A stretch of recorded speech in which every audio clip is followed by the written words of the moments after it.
34వ కీర్తనను మార్చి ఉత్తర ప్రత్యుత్తరాలుగా చదువుదాం. నేను ఎల్లప్పుడూ యెహోవాను సన్నుతించెదను, నిత్యము ఆయన కీర్తి నా నోట నుండును.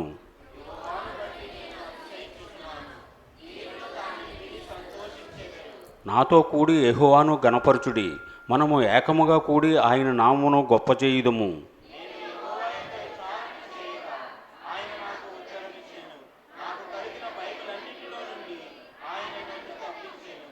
వారు ఆయన తట్టు చూడగా వారికి వెలుగు కలిగెను, వారి ముఖములు ఎన్నడూ లజ్జింపకపోవును.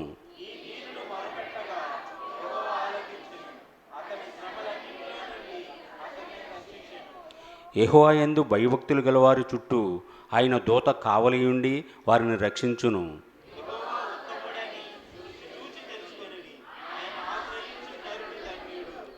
యెహోవా భక్తులారా, ఆయన యందు భయభక్తులు ఉంచుడి, ఆయన యందు భయభక్తులు ఉంచువానికి ఏమీ కొదవలేదు.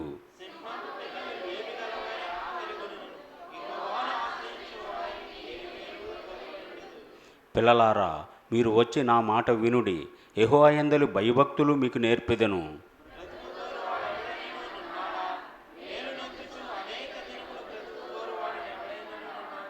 చెడ్డ మాటలు పలకకుండా నీ నాలుకను, కపటమైన మాటలు పలకకుండా నీ పెదవులను కాచుకొనుము.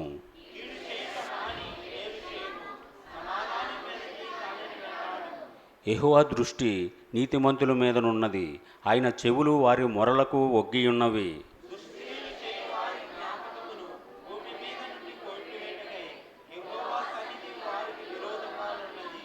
నీతిమంతులు మొర్రపెట్టగా యెహోవా ఆలకించును, వారి శ్రమలన్నిటిలో నుండి వారిని విడిపించును.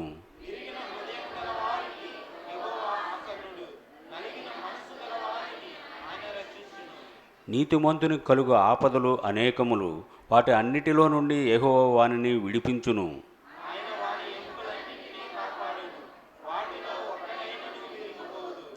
చెడుతనము భక్తిహీనులను సంహరించును, నీతిమంతుని ద్వేషించువారు అపరాధులుగా ఎంచబడుదురు.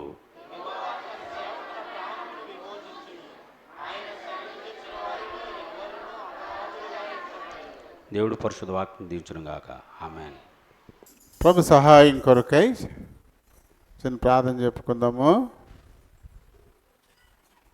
అందరూ నాతో ఏకీభవించండి.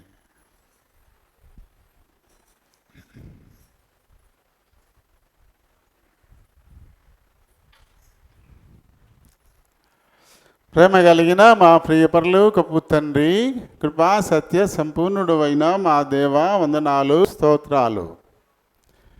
మీ ఉచితమైన కృపను బట్టి మా జీవితాలలో అనుగ్రహించిన మరొక రాత్రికాల సమయాన్ని బట్టి హృదయపూర్వకంగా మీకే కృతజ్ఞతాస్తుతులు. నాయన, రాత్రంతా మాతో ఉన్నారు, కూడికల్లో కూడా సహాయపడ్డారు. ఇదిగో తండ్రి, బతుకులకు నూతన పునరుత్థాన దినాన్ని కూడా మీరు మాకు అనుగ్రహించారు. ఇదిగో తండ్రి, ఈ రీతిగా నీ పాద సన్నిధిని చేరి నాయన పాడి మహిమపరిచి మీ లేఖనాన్ని ధ్యానించుకుని అధిక్యత మాకు ఇచ్చారు. అందుకు వందనాలు, స్తోత్రాలు. మరి ఎంత ఎక్కువగా మీ సన్నిధిని మేము కలిగి ఉంటే అంతగానో ఆత్మీయ ఆహారం మా ఆత్మలకు లభ్యమవుతుంది. కాబట్టి రాత్రి ప్రార్థన అయింది కదా, మళ్ళీ ఈరోజు అంటే నిన్న అయింది కదా, మొన్న అయింది కదా అని ఆయన ఒక ఆలోచన సాతానుడు మాలో పుట్టించి కొందరు నిలిచిపోయేలా చేసేవాడుగా ఉన్నాడు. ఆయన వాడి మాయలో పడకుండా తండ్రి ఎంత వీలైతే అంత ఎక్కువగా మీ సన్నిధిని మేము కలిగి ఉండడానికి మాకు సహాయం చేయమని కోరుచు బ్రతిమాలుకుంటూ ఉన్నాను. ఎడతెగకుండాలని ఈ లేఖనం పదే పదే హెచ్చరిస్తుంది. కాబట్టి ఈ లేఖనానుసారంగా నడుచుకోవడానికి కృప చూపించమని కోరుతున్నాను. పాడి మీ నామాన్ని మహిమపరిచయమునైనా ఇదిగో తండ్రి మీ లేఖనాన్ని ధ్యానించాలని ఆశపడుతున్నాము. రాత్రి కాలంలో మరి కొద్ది విషయాలు ఈ కీర్తన బట్టి మేము నేర్చుకోవడానికి మీరు సహాయపడ్డారు. దాని మరి మీ చిత్తమైతే ఇది నన్ను మరింతగా లోతుగా కీర్తనను ధ్యానించాలని ఆశపడుతున్నాం. దేని నుండి బలహీనుండి ప్రభా, నాకున్న జ్ఞానం పరిమితం తండ్రి, దయతలచండి, నన్ను ఖాళీ చేయండి. మీ అపరిమితమైనటువంటి జ్ఞానానుసారమైన మాటలు నా నోట నుంచి మీరే మాట్లాడుకుని మహిమ తెచ్చుకోమని అడుగుతున్నాను. చేర్చబడిన మా పిల్లలందరినీ బట్టి వందనాలు, స్తోత్రాలు. ఇంకెవరిని వస్తుంటే త్వరపెట్టి తోడుకుండండి. నిలిచిపోతున్న వారిని కూడా జ్ఞాపకం చేసుకోండి. అయినా క్షమించి వారికి మరొక తరుణాన్ని అనుగ్రహించమని అడుగుతా ఉన్నాను. వచ్చిన వారెల్లా ఈ కొద్ది సమయం తమ హృదయాలు చెవులని పరలోకపు గవిని వైపు కేంద్రీకరించులాగున సహాయం చేయండి. నిద్రాత్మల్ని అంధకార శక్తుల్ని నజరేయుడని యేసు నామములో బంధిస్తున్నాం. నన్ను మమ్మలను మీ మందిరాన్ని విద్యుత్ సౌండ్ సిస్టమ్ ఇవన్నీ మీ చేతులకు అప్పగించుకుంటూ మీ నామమునతిగా హెచ్చిస్తూ నన్ను మమ్మల్ని తగ్గించుకుంటూ ప్రభు మా రక్షకుడునైనా యేసు నామని అడిగి వేడుకుంటున్నాను మా పరమ తండ్రి. ఆమేన్. Praise the lord. ఊరంతా పెళ్ళిళ్ళు హడావిళ్ళు ఉన్నట్టున్నారు, చుట్టాలు పట్టాల. పెళ్ళిళ్ళు కారణంతో కొందరాకపోతే ఇంట్లో ఎవరు చనిపోయారని మళ్ళీ ఆతో ఇంటి బయటోళ్ళు కుటుంబం అలాంటి వాళ్ళు కొందరాకపోతే దీన్ని ఏమన్నారు? ఇలా ఒక మర్యాద కదా.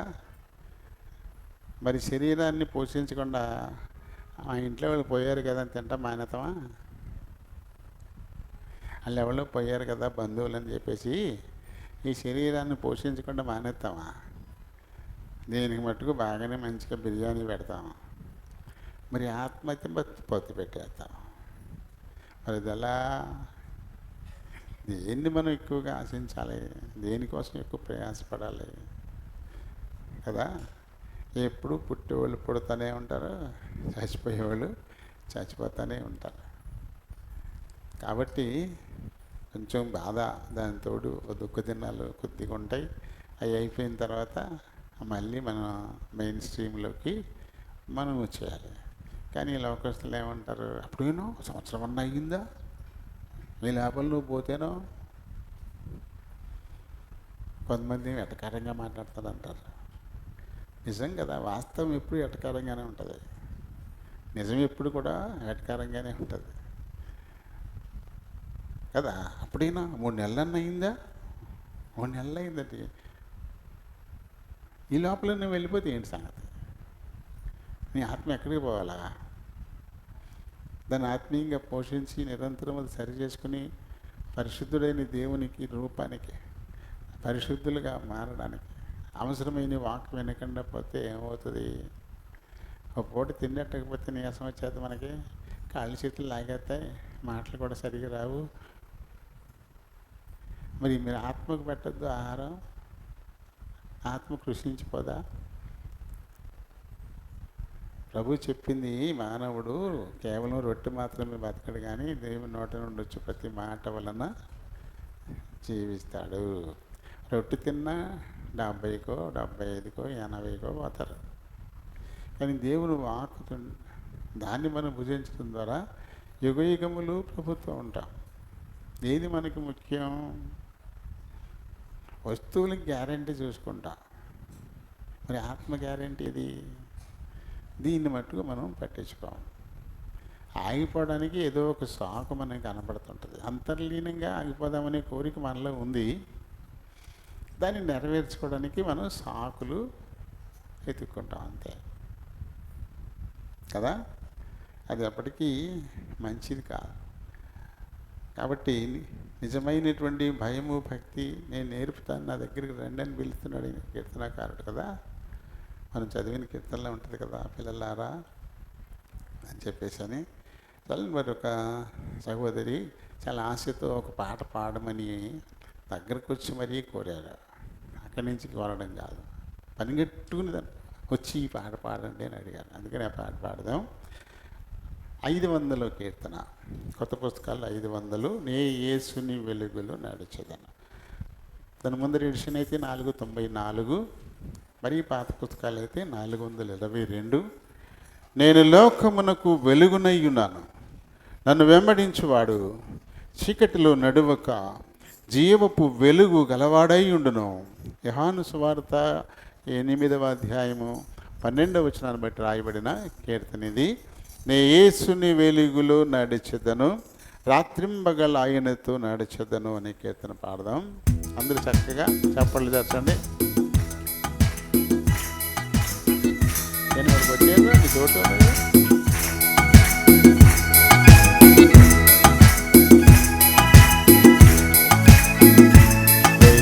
యేసుని వెలుగులో నడిచెదను, రాత్రింబగలాయనతో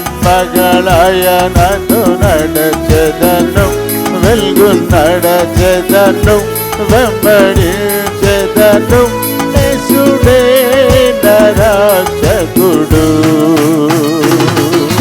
నడచెదను ప్రభు యేసునితో, నడచెదను ప్రభు హస్తముతో, కాంతిలోను నగజయంగంతును యేసునే వెంబడింతును.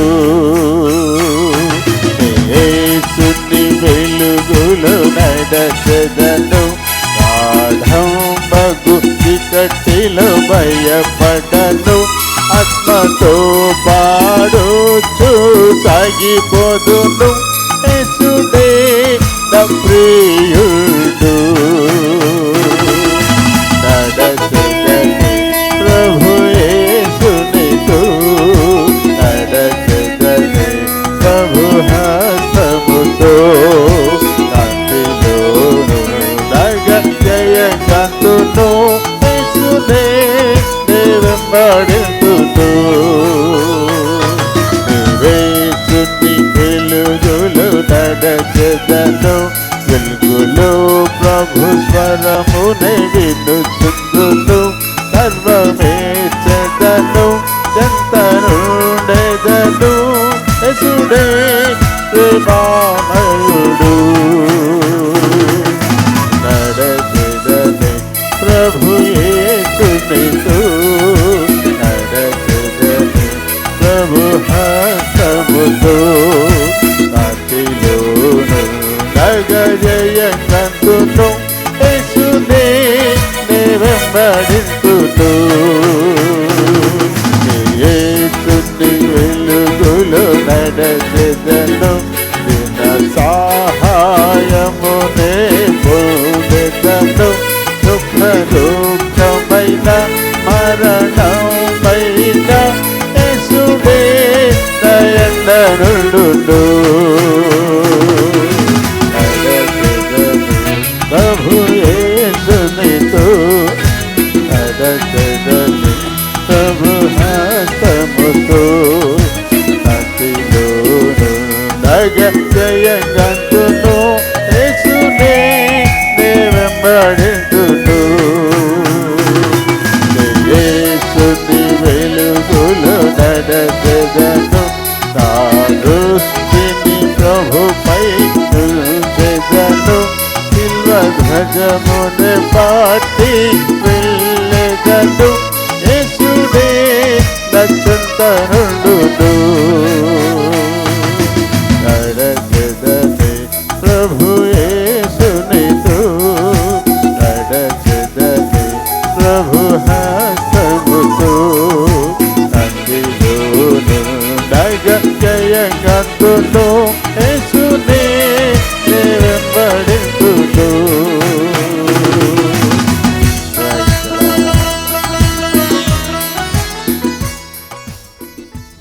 మనం రిపీటెడ్గా పాడచ్చు ఈ పాటని, కానీ ఇప్పుడు ఎంత టైం పట్టిందో ఇంకా అంత టైం పడుతుంది.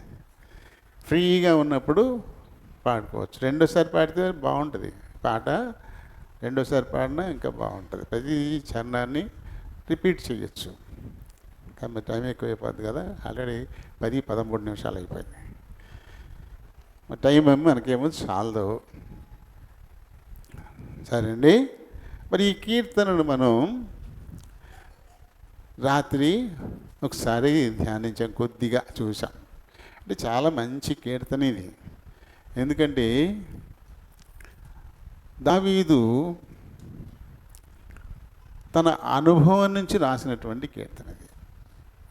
ఇలాంటి అనుభవాలు మన జీవితాల్లో కూడా వస్తూ ఉంటాయి. ఇలాంటి అనుభవాలు ఒక్కొక్కసారి చాలా ప్రమాద స్థితిలోకి వెళ్ళిపోయి అందులోంచి బయటపడతా ఉంటాం. నన్ను కారు గుద్దేసింది నా బండిని, ఎలాంటి పరిస్థితి అది, ఏ హాని లేకుండా బయటపడ్డాం. ఆ తర్వాత మళ్ళీ కుక్కలు రెండు వచ్చి పడిపోయాం. కొంచెం గాయాలైనవి కానీ ఏమీ విరిగిపోకుండా అందులో నుంచి కూడా సురక్షితంగానే బయటపడ్డాం.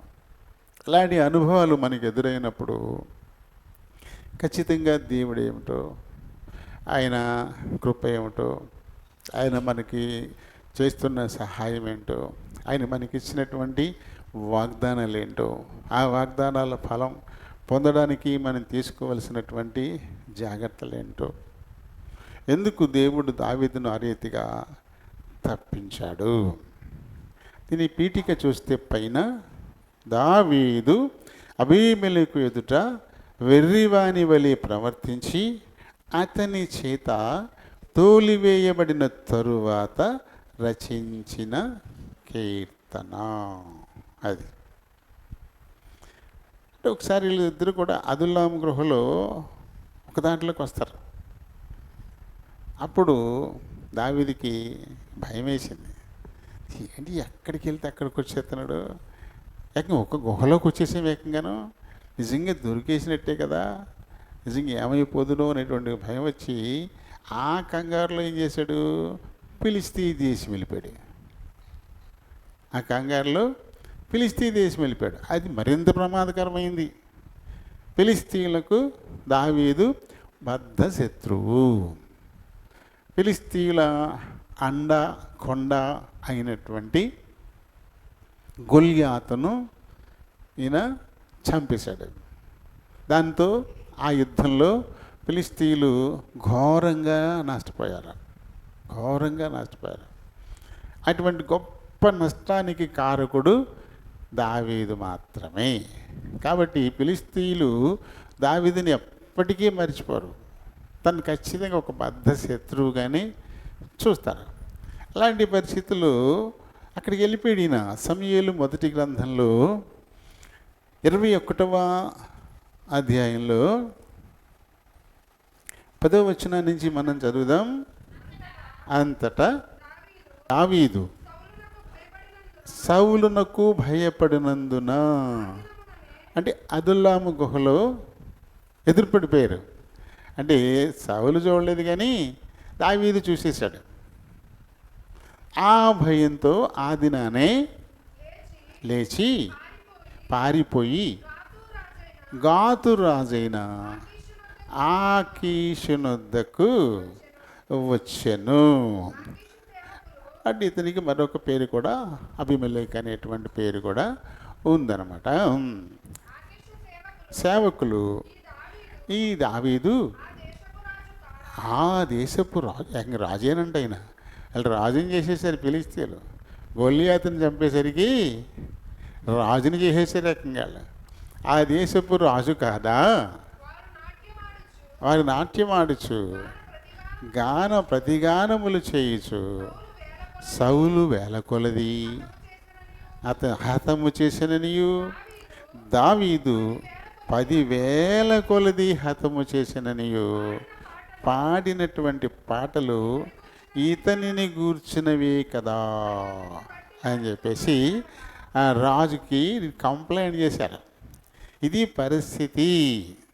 పరిస్థితి అని చెప్పేసి చూడండి. ఇది ఎక్కడ మనం ఒకటి సమయాల్లో 18వ అధ్యాయంలో ఉంటుంది. అది 18వ అధ్యాయంలో మనకు ఉంటుంది. 6వ వచనం నుంచి మనం చదివితే, దావీదు ఫిలిస్తీయుని హతము చేసి తిరిగి వచ్చినప్పుడు స్త్రీలు ఇశ్రాయేలీయుల ఊళ్ళన్నిటిలో నుండి తంబురులతోనూ సంభ్రములతోనూ వాద్యములతోనూ పాడుచు నాట్యమాడుచు రాజైన సౌలును ఎదుర్కొనుటకై వచ్చిరి. ఆ స్త్రీలు ప్రతిగానములు చేయుచు వాళ్ళు తెచ్చుకున్నటువంటి వాయిద్యాలు వాయించుచు సౌలు 1000 కొలదియు దావీదు 10,000 కొలదియు శత్రువులను హతము చేసిరని. చూడండి ఆ మాటలు. అది సౌలు దావీదు మీద కోపం పెట్టుకోవడానికి ప్రధానమైన కారణం ఇది. ఈ చిన్నాడు చక్కగా ఉన్నాడని చెప్పేసి ప్రేమించాడు దావీదుని. ముందు నువ్వు నాతోనే ఉండని కూడా ఉంచుకున్నాడు. నా ఆయుధాలు మోస్తూ నా వెంటనే నాతోడే ఉండని కూడా అన్నాడు. అలాంటి వాడు ఇప్పుడు పేకల దాకా కసి పెట్టేసుకుని చంపడానికి ఒక 3,000 మంది సైన్యాన్ని 3,000 ఒక్క దావీదుని పట్టుకోవడం. ఇంకా రాజు రాజ్య రక్షణ పట్టించుకోవడం మానేశాడు, ప్రజల బాగోగులు పట్టించుకోవడం మానేశాడు. ఇక దావీదు ఎక్కడున్నాడు ఆరా తీయించి ఫలానా చోట ఉన్నాడు అంటే ఆ ఊరోళ్ళకి ముందే కౌరు పంపించి నేను వస్తున్నాను అతను పోకుండా ఆపండి అని వెళ్ళిపోయాడు. దాంతో ఇక దావీదు ప్రాణాలు అరచేత పెట్టుకుని పారిపోవడమే. ఈ కంగారులో ఏం చేశాడు ఈయన, ఫిలిష్తీ రాజు గాతు 5 ఉంటాయి కదా, 5 ఉంటాయి ఫిలిష్తీల రాజ్యాలు. ఆ ఫిలిష్తీ రాజుల్ని సర్దార్లు అంటారు. 5 ఉంటాయి, అందులో గాతు ఒకటి. ఇప్పుడు ఆ గాతు గురించి వింటున్నాం మనం, ఆ గాతు గురించి వింటున్నాం కదా. ఎక్కడ వింటున్నాం? గాజా గాతి పక్క పక్కనే ఉంటాయి, అన్నీ ఒకటే, అన్నీ ఫిలిస్తీన్లు. గాజా వాళ్ళది, గాతు వాళ్ళది, ఎక్రోను వాళ్ళది, ఇంకొక 2 ఉంటాయి, మొత్తం మీద 5 అన్నమాట. ఇవన్నీ ఫిలిస్తీన్లు. ప్రస్తుతం గాజా కూడా ఫిలిస్తీన్లదే. ఇజ్రాయేలీలు పోరాడుతున్నారు కదా. ఈ గాజా హమాస్ తీవ్రవాదుల చేతుల్లో ఉండి ఇజ్రాయెల్ మీద పోరాడుతూ ఉంది. గాజా ఇప్పుడు 2 సంవత్సరాల నుంచి యుద్ధం జరుగుతూనే ఉంది కదా. యుద్ధం అంటే ఏం లేదు, ఇల్లు పడగొట్టుకోవడమే, బిల్డింగ్లన్నీ పడగొట్టేసుకోవడమే, వంతెనలన్నీ ఆనకట్టలన్నీ కూల్చేసుకోవడమే. వాటి కింద తెలియకుండానే చాలామంది చచ్చిపోతూ ఉంటారు. నీరు కాలుష్యం చేసేయడమే, గాలి కాలుష్యం చేసేయడమే, నేలను కాలుష్యం చేసేయడమే. యుద్ధం అయిపోయిన తర్వాత చన్నాళ్ళు పంటలు ప్రతిగా పండవు. ఆ నీళ్లు తాగి రకరకాల రోగాలు వస్తుంటాయి. పాడు చేసుకోవడమే. మనం ఒక కొమ్మ మీద కూర్చుని దాన్ని నరికేసుకోవడమే యుద్ధం అంటే. ఆ కొమ్మ మీద కూర్చుని ఆ కొమ్మను మనమే నరికేసుకోవడం అన్నమాట యుద్ధం అంటే. అలా చేస్తున్నారు. ఒకసారి ఇక్కడ మరి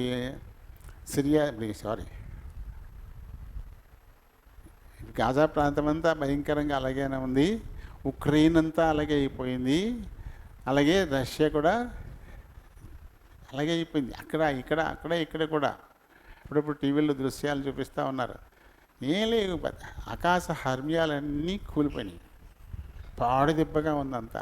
పట్టణాలన్నీ పాడు దెబ్బలు అయిపోయాయి. చక్కటి పార్కులు శ్మశానాల కింద మారిపోయాయి. ఏంటి, డబ్బెట్టి పాడు చేసుకుంటున్నారు ఇదంతా.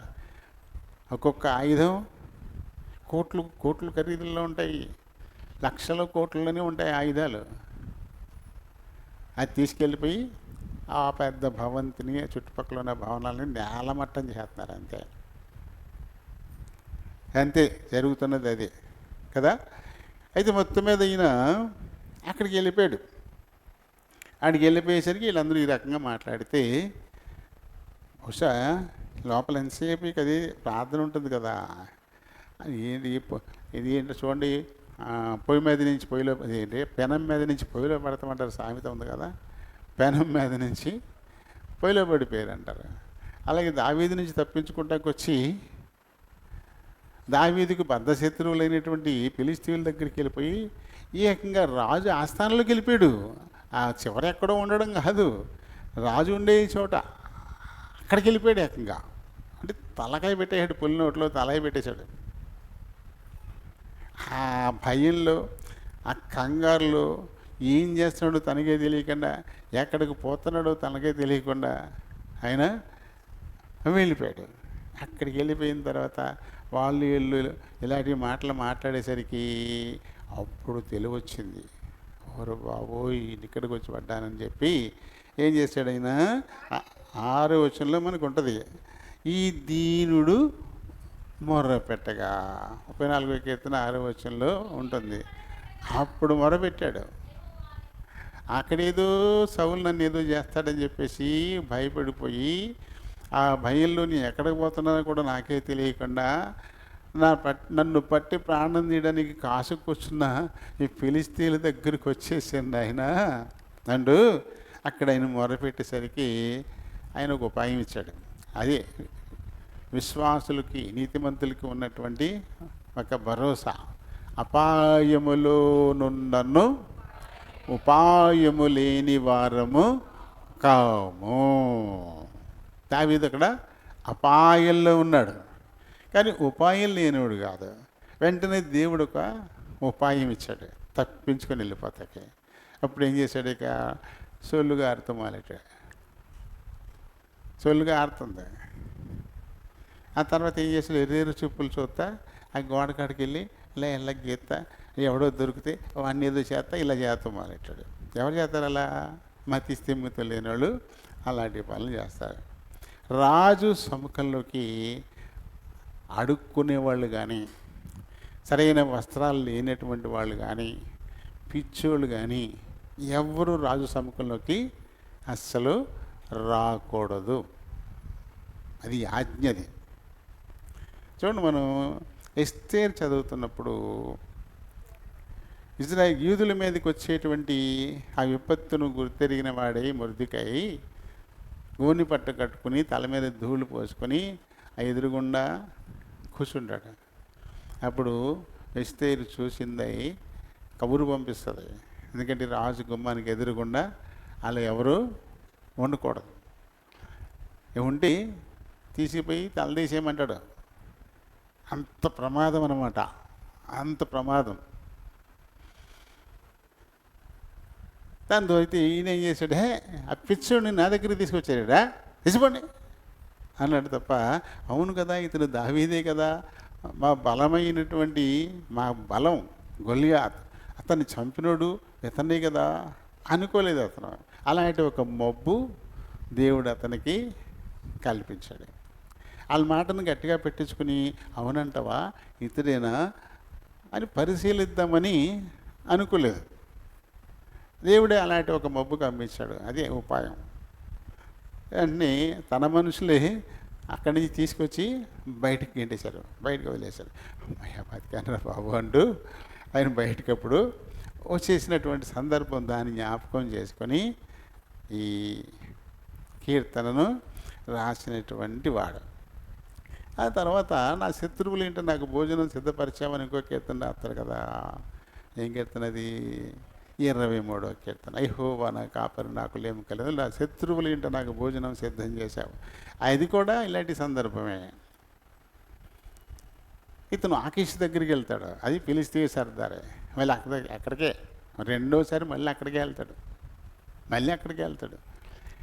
ఈసారి అయితే చాలా దయ చూపిస్తాడు. దయ చూపించి సిక్లగు అనేటువంటి ప్రాంతాన్ని దావీది కూడా ఒక 600 కుటుంబాలు ఉన్నాయి, ఒక 600 మంది ఉన్నారు. సౌలు చేత బాధింపబడిన వారు దావీదుని వెంబడించారన్నమాట. వీళ్ళందరూ ఉండడానికి సిక్లగు అనేటువంటి ప్రాంతాన్ని ఇచ్చేసాడు వాళ్ళని. ఇప్పుడు ఆయనకి భోజనాలు ఇవన్నీ కూడా ఎక్కడి నుంచి వస్తున్నాయి? శత్రువు నుంచే. ఇక్కడ కూడా అందరూ కూడా వ్యతిరేకంగా మాట్లాడతారు. అతనేంటి, మన గొలియాతుని చంపినాడు కదా, అతను తీసుకొచ్చి ఇక్కడ పెట్టేవేంటి నువ్వు అని చెప్పేసి అంటే, అతనిలో ఏ దోషమో నాకు కనపట్లేదంటాడు ఆకీషు. అది గొప్ప విషయం. తర్వాత వారు వేరే దేశం మీద యుద్ధానికి వెళ్ళే సందర్భం వస్తే దావీదుని కూడా తీసుకెళ్తాక చూస్తాడు. అప్పుడు వెళ్ళి అందరూ అడ్డు పెడతారు. అప్పుడు అంటే నీవైతే నా దృష్టికి దేవదూతలా కనపడుతున్నావు, కానీ వాళ్ళందరూ కూడా వేరేగా మాట్లాడుతున్నారు కదా, కాబట్టి నువ్వు రావద్దులే నీ మకానికి వెళ్ళిపోమని చెప్పి పంపించేస్తాడు. అంత ప్రేమగా చూస్తాడు ఈ ఫిలిష్తీయ సర్దారు. అందుకని నా శత్రువు ఇంట నాకు నువ్వు భోజనం సిద్ధం చేసావని అక్కడ రాస్తాడు. అలాగా కీర్తనలన్నీ ఆయా సందర్భాల్లో అతను ఎదుర్కొన్నటువంటి పరిస్థితులు, అవి మంచివి కావచ్చు, అవి చెడ్డవి కావచ్చు, వాటిని బట్టి ఆయన రాసినటువంటి కీర్తనలే ఇవి. ఇక్కడ 34వ కీర్తనకు వచ్చేసరికి చాలా గొప్ప మేలు పొందాడు. పోతదనుకున్న ప్రాణాన్ని దక్కించుకున్నాడు. అంతకంటే ఏం కావాలా? మన ప్రాణం మనకు దక్కడం కంటే గొప్ప మేలు ఇంకేమైనా కావాలా? అక్కర్లేదు కదా. 8:45 మనం 5 చదువుతాం కదా. నీ నిమిత్తము గొప్ప వాటిని నువ్వు వెదకుచున్నావా? ఎదకద్దు. సర్వ శరీరుల మీదికి కీడును రప్పిస్తూ ఉన్నాను, కానీ నువ్వు వెళ్ళు స్థలములన్నిటిలో నీకు దోపు సొమ్ము దొరికినట్లుగా నీ ప్రాణాన్ని నీకు ఇస్తున్నాను. ఎందుకంటే గొప్ప వాటిని నువ్వు వెతుకుతున్నావా అని అడుగుతాను. అంటే మన ప్రాణం కంటే గొప్పది ఏముంది మనకి? ఆ ప్రాణం కోసం సమస్తాన్ని వదిలేసుకోవడానికి ఇష్టపడిపోతాడు, మొత్తం అంతా ఇచ్చేయడానికి ఇష్టపడిపోతారు. ప్రాణం అంటూ ఉంటే తర్వాత ఇంకా ఏమైనా మనం సంపాదించుకోవచ్చు. అది పోతే ఇక మట్టిలోకి పోవడం తప్ప ఇంకేముంది కదా. అందుకని దావీదు మరి ఇలాంటి ఒక కీర్తన రాస్తాడు. దీనిలో మనకున్నటువంటి చాలా వాగ్దానాలు ఉన్నాయి, అలాగే కొన్ని షరతులు కూడా ఉన్నాయి. రెండూ పెట్టాడు.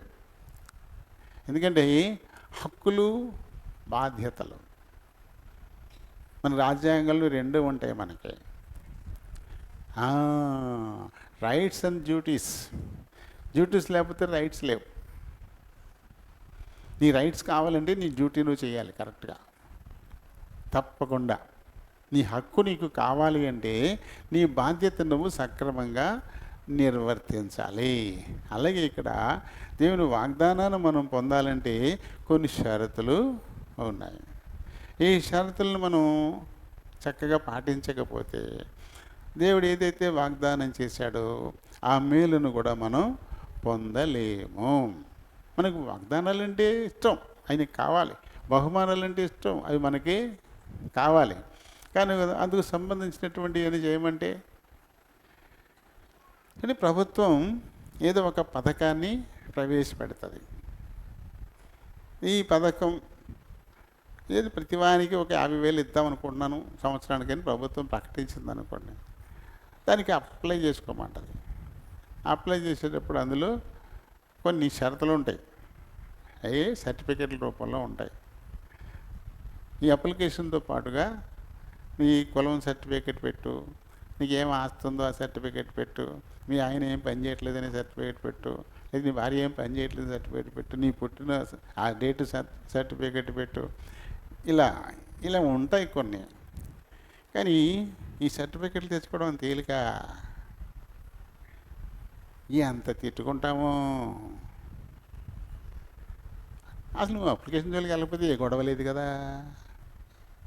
ఆ అప్లికేషన్ పెట్టి ఏదో చేద్దాం అనుకోకపోతే అసలు గొడవ లేదు, నిశ్చింతగా కూర్చోవచ్చు.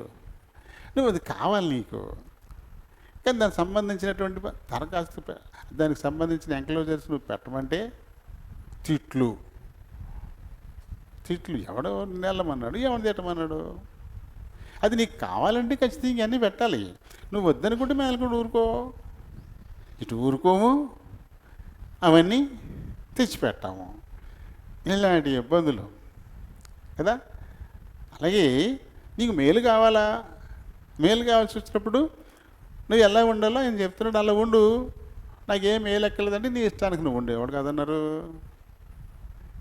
నీ ఇష్టానికి నువ్వు ఉండు. దీవింతానంట కానీ నేనేం చెడు పనులు చేయకూడదంట. అంటే అలాగా ఇప్పుడు నీ దీవెన వద్దనుకో, నీ ఇష్టానికి నువ్వు బతుకు, ఆఖరికి ఏమవుద్దో అది అవుతుంది. అలా కాదు, నేను దీవించబడాలని కోరుకుంటావా? అప్పుడు దీవించబడాలంటే ఏం చేయాలో అది చెయ్యి. నేను అది చేయను, నాకు దీవెన కావాలా. నేను అన్నీ పెట్టలేను, నాకైతే నాకు ఇది వచ్చి చేయాలా. ఇలా ఉంటాయి మన ఆలోచనలు కదా. ఏమంటాడు ఈయన? కొన్ని ఉంటాయి మనకి. చూడండి, ఒక 6 చూద్దాం. మనం వేటిని మనం గమనించాలి, కొన్నిటిని మనం గమనించాల్సి ఉంటుంది. దేవుడు మనకిచ్చిన వాగ్దానం ఏంటంటే, భయం నుండి నేను మిమ్మల్ని విడిపిస్తానంటాడు.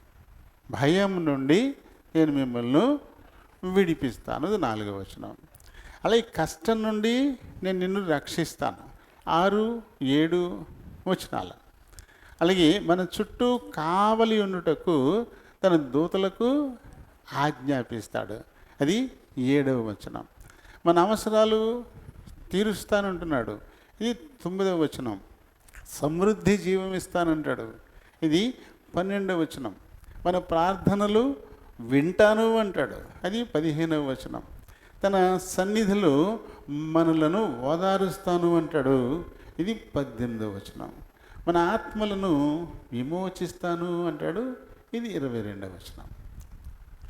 ఇన్ని వాగ్దానాలు మనకున్నాయి. ఏంటో వాగ్దానాలు? మరొకసారి, భయం నుండి నిన్ను విడిపిస్తాను, అలాగే కష్టం నుండి నేను నిన్ను రక్షిస్తాను, మీ చుట్టూ కావలి ఉండడానికి నా దూతలకు ఆజ్ఞిస్తాను, అలాగే మీ అవసరాలన్నీ నేను తీరుస్తాను, ఇంకా అన్నిటికంటే చాలా ముఖ్యమైన సమృద్ధి జీవం నేను నీకు ఇస్తాను, నీ ప్రార్థనలు నేను వింటాను, అలాగే నా సన్నిధిలో నేను ఎప్పటికీ మిమ్మల్ని ఓదారుస్తాను, అలాగే ఆత్మలను విమోచిస్తాను. ఇవన్నీ మనకి తప్పనిసరిగా కావాలా? మనకి ఏం కావాలో ఆ వాగ్దానాలన్నీ మనకి ఆయన ఇచ్చేశాడు. అయితే ఈ వాగ్దానాలతో పాటుగా షరతులు వస్తాయి. షరతులు కదా. మరి వాగ్దానం చేసిన దాన్ని మనం పొందాలి అంటే ఖచ్చితంగా ఆ షరతును మనం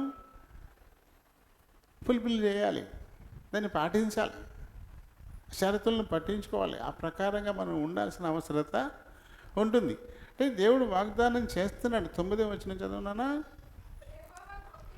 యెహోవా భక్తులారా, ఆయన యందు భయభక్తులు ఉంచుడి, ఆయన యందు భయభక్తులు ఉంచువానికి ఏమీయు కొదువ లేదు. ఒక పిలుపు. ఎవరికి ఇవ్వబడిన పిలుపు ఇది? ఆయన భక్తులకే. ఎందుకు? ఆయన యందు భయభక్తులు లేని వాళ్ళకి ఆయన ఏం చేస్తాడు? ఏమీ చేయడు. ఎవరికి చేస్తాడు అంటే, ఎవరు ఆయన యందు భయము భక్తి కలిగి ఉంటారో వాళ్ళకి మట్టుకే తప్పకుండా ఆయన ఇచ్చేవాడుగా ఉన్నాడు. పైకి వెళ్తే మనకి కిందకు వస్తే కింద ఏమంటాడు? కింద, సింహపు పిల్లలు లేమి గలవై ఆకలి గొనును, యెహోవాను ఆశ్రయించు వారికి ఏ మేలు కుదువై ఉండదు. ఏ మేలు. ఆయన ఎవరైతే ఆశ్రయిస్తారో, అంటే ఆశ్రయించేటప్పుడు ఆయన ఏదైతే షరతులు పెట్టారో లేదా కండిషన్లు పెట్టారో వాటిని ఫుల్ఫిల్ చేసి ఆశ్రయించాలి. అవి ఫుల్ఫిల్ చేయకుండా అక్కడ కూర్చుంటే ఏంటి లాభం? ఎన్నాళ్ళు కూర్చున్నా ఏ ప్రయోజనం ఉండదు. బ్యాంకులో ఈ మధ్యన ఎక్కువగా ఫోన్లు వచ్చేస్తున్నాయి. నమస్తే అండి, మీకు ఏమైనా లోన్ కావాలా అండి? పిలిచి మరీ ఇచ్చేస్తున్నారు లోన్లు. తీరా అక్కడికి వెళ్ళి అక్కడ లోన్ ఏమంటే ఎవరో ఫోన్లు చేసి మళ్ళీ అక్కడ దాకా లాక్కుంటాక మటుకు ఫోన్లు చేసి రమ్మంటారు. ఏం అక్కలు చాలా సింపుల్ అండి, సింపుల్గా మీకు లోన్ ఇచ్చేది. అక్కడికి వెళ్ళిన తర్వాత 3 అంతస్తుల భవనం మీకు లోన్, మీకు షూరిటీగా పెడతాం లోన్ ఇమ్మంటే, మీ ఇంటికి వచ్చే దారి 10 అడుగులు లేదు. మీ ఇంటికి వచ్చే దారి 10 అడుగులు ఉంటాయి, కానీ ఎంత ఎత్తు భవనమైనా సరే దానికి మేము లోన్ ఇమ్మంటారు. మీది ఎక్కడిది? మరి ఫోన్లు ఎంత చేస్తారు? శుభ్రంగా మానాన్ని కూర్చున్న వాళ్ళని కూర్చొనివ్వకుండా చాలా అర్జెంట్ భోంచేసేటప్పుడు ఫోన్ వచ్చేస్తుంది. పాపం ఎవరైనా నిజంగా మనతో గట్టిగా పనుండి చేశారేమో అసలు బాధపడతారనే ఉద్దేశంతో గబుక్కుని ఫోన్ తీస్తే, నమస్తే అండి, నేను పలానా బ్యాంక్ నుంచి మాట్లాడుతున్నాము, మీకు ఏమైనా లోన్ కావాలా? ఆ బ్యాంక్ నుంచి మాట్లాడుతున్నప్పటికీ కంపరం వచ్చింది, టక్కన ఒక పడతాను. లోన్ కావాలా? మరి వెళ్తే లోన్ ఎవరా? వెళ్తే 1,00,000 కండిషన్లు పెడతారు. ఇది లేదు, అది లేదు, ఇది లేదు, ఇది దారి 10 అడుగులు లేదంట. కానీ 3 అంతస్తుల భవనం ఎందుకు పనికిరాదంట ఇప్పుడు, దారి 10 అడుగులు లేకపోతే. వాడికి లోన్ రికవరీ అవ్వకపోతే అంత పెద్ద బిల్డింగ్ ఉంది, చేసుకోలేడా?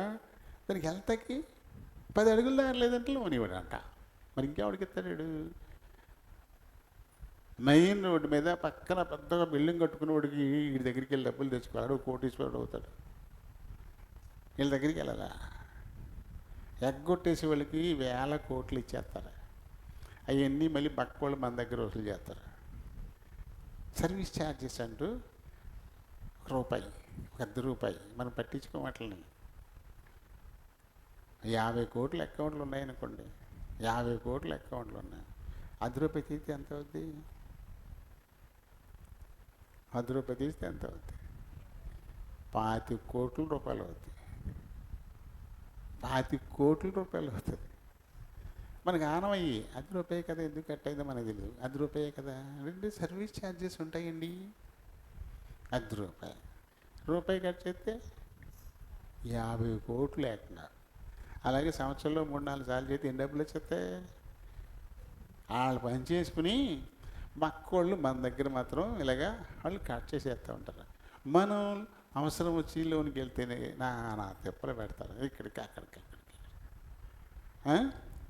పోన్లేండి, మొత్తం మీద లోను ఆశపడ్డాం, వెళ్ళాము. వాళ్ళు అప్లికేషన్ ఇస్తారు మనకి. ఆ అప్లికేషన్లో దానికి ఎంక్లోజర్స్ అని కొన్ని ఉంటాయి.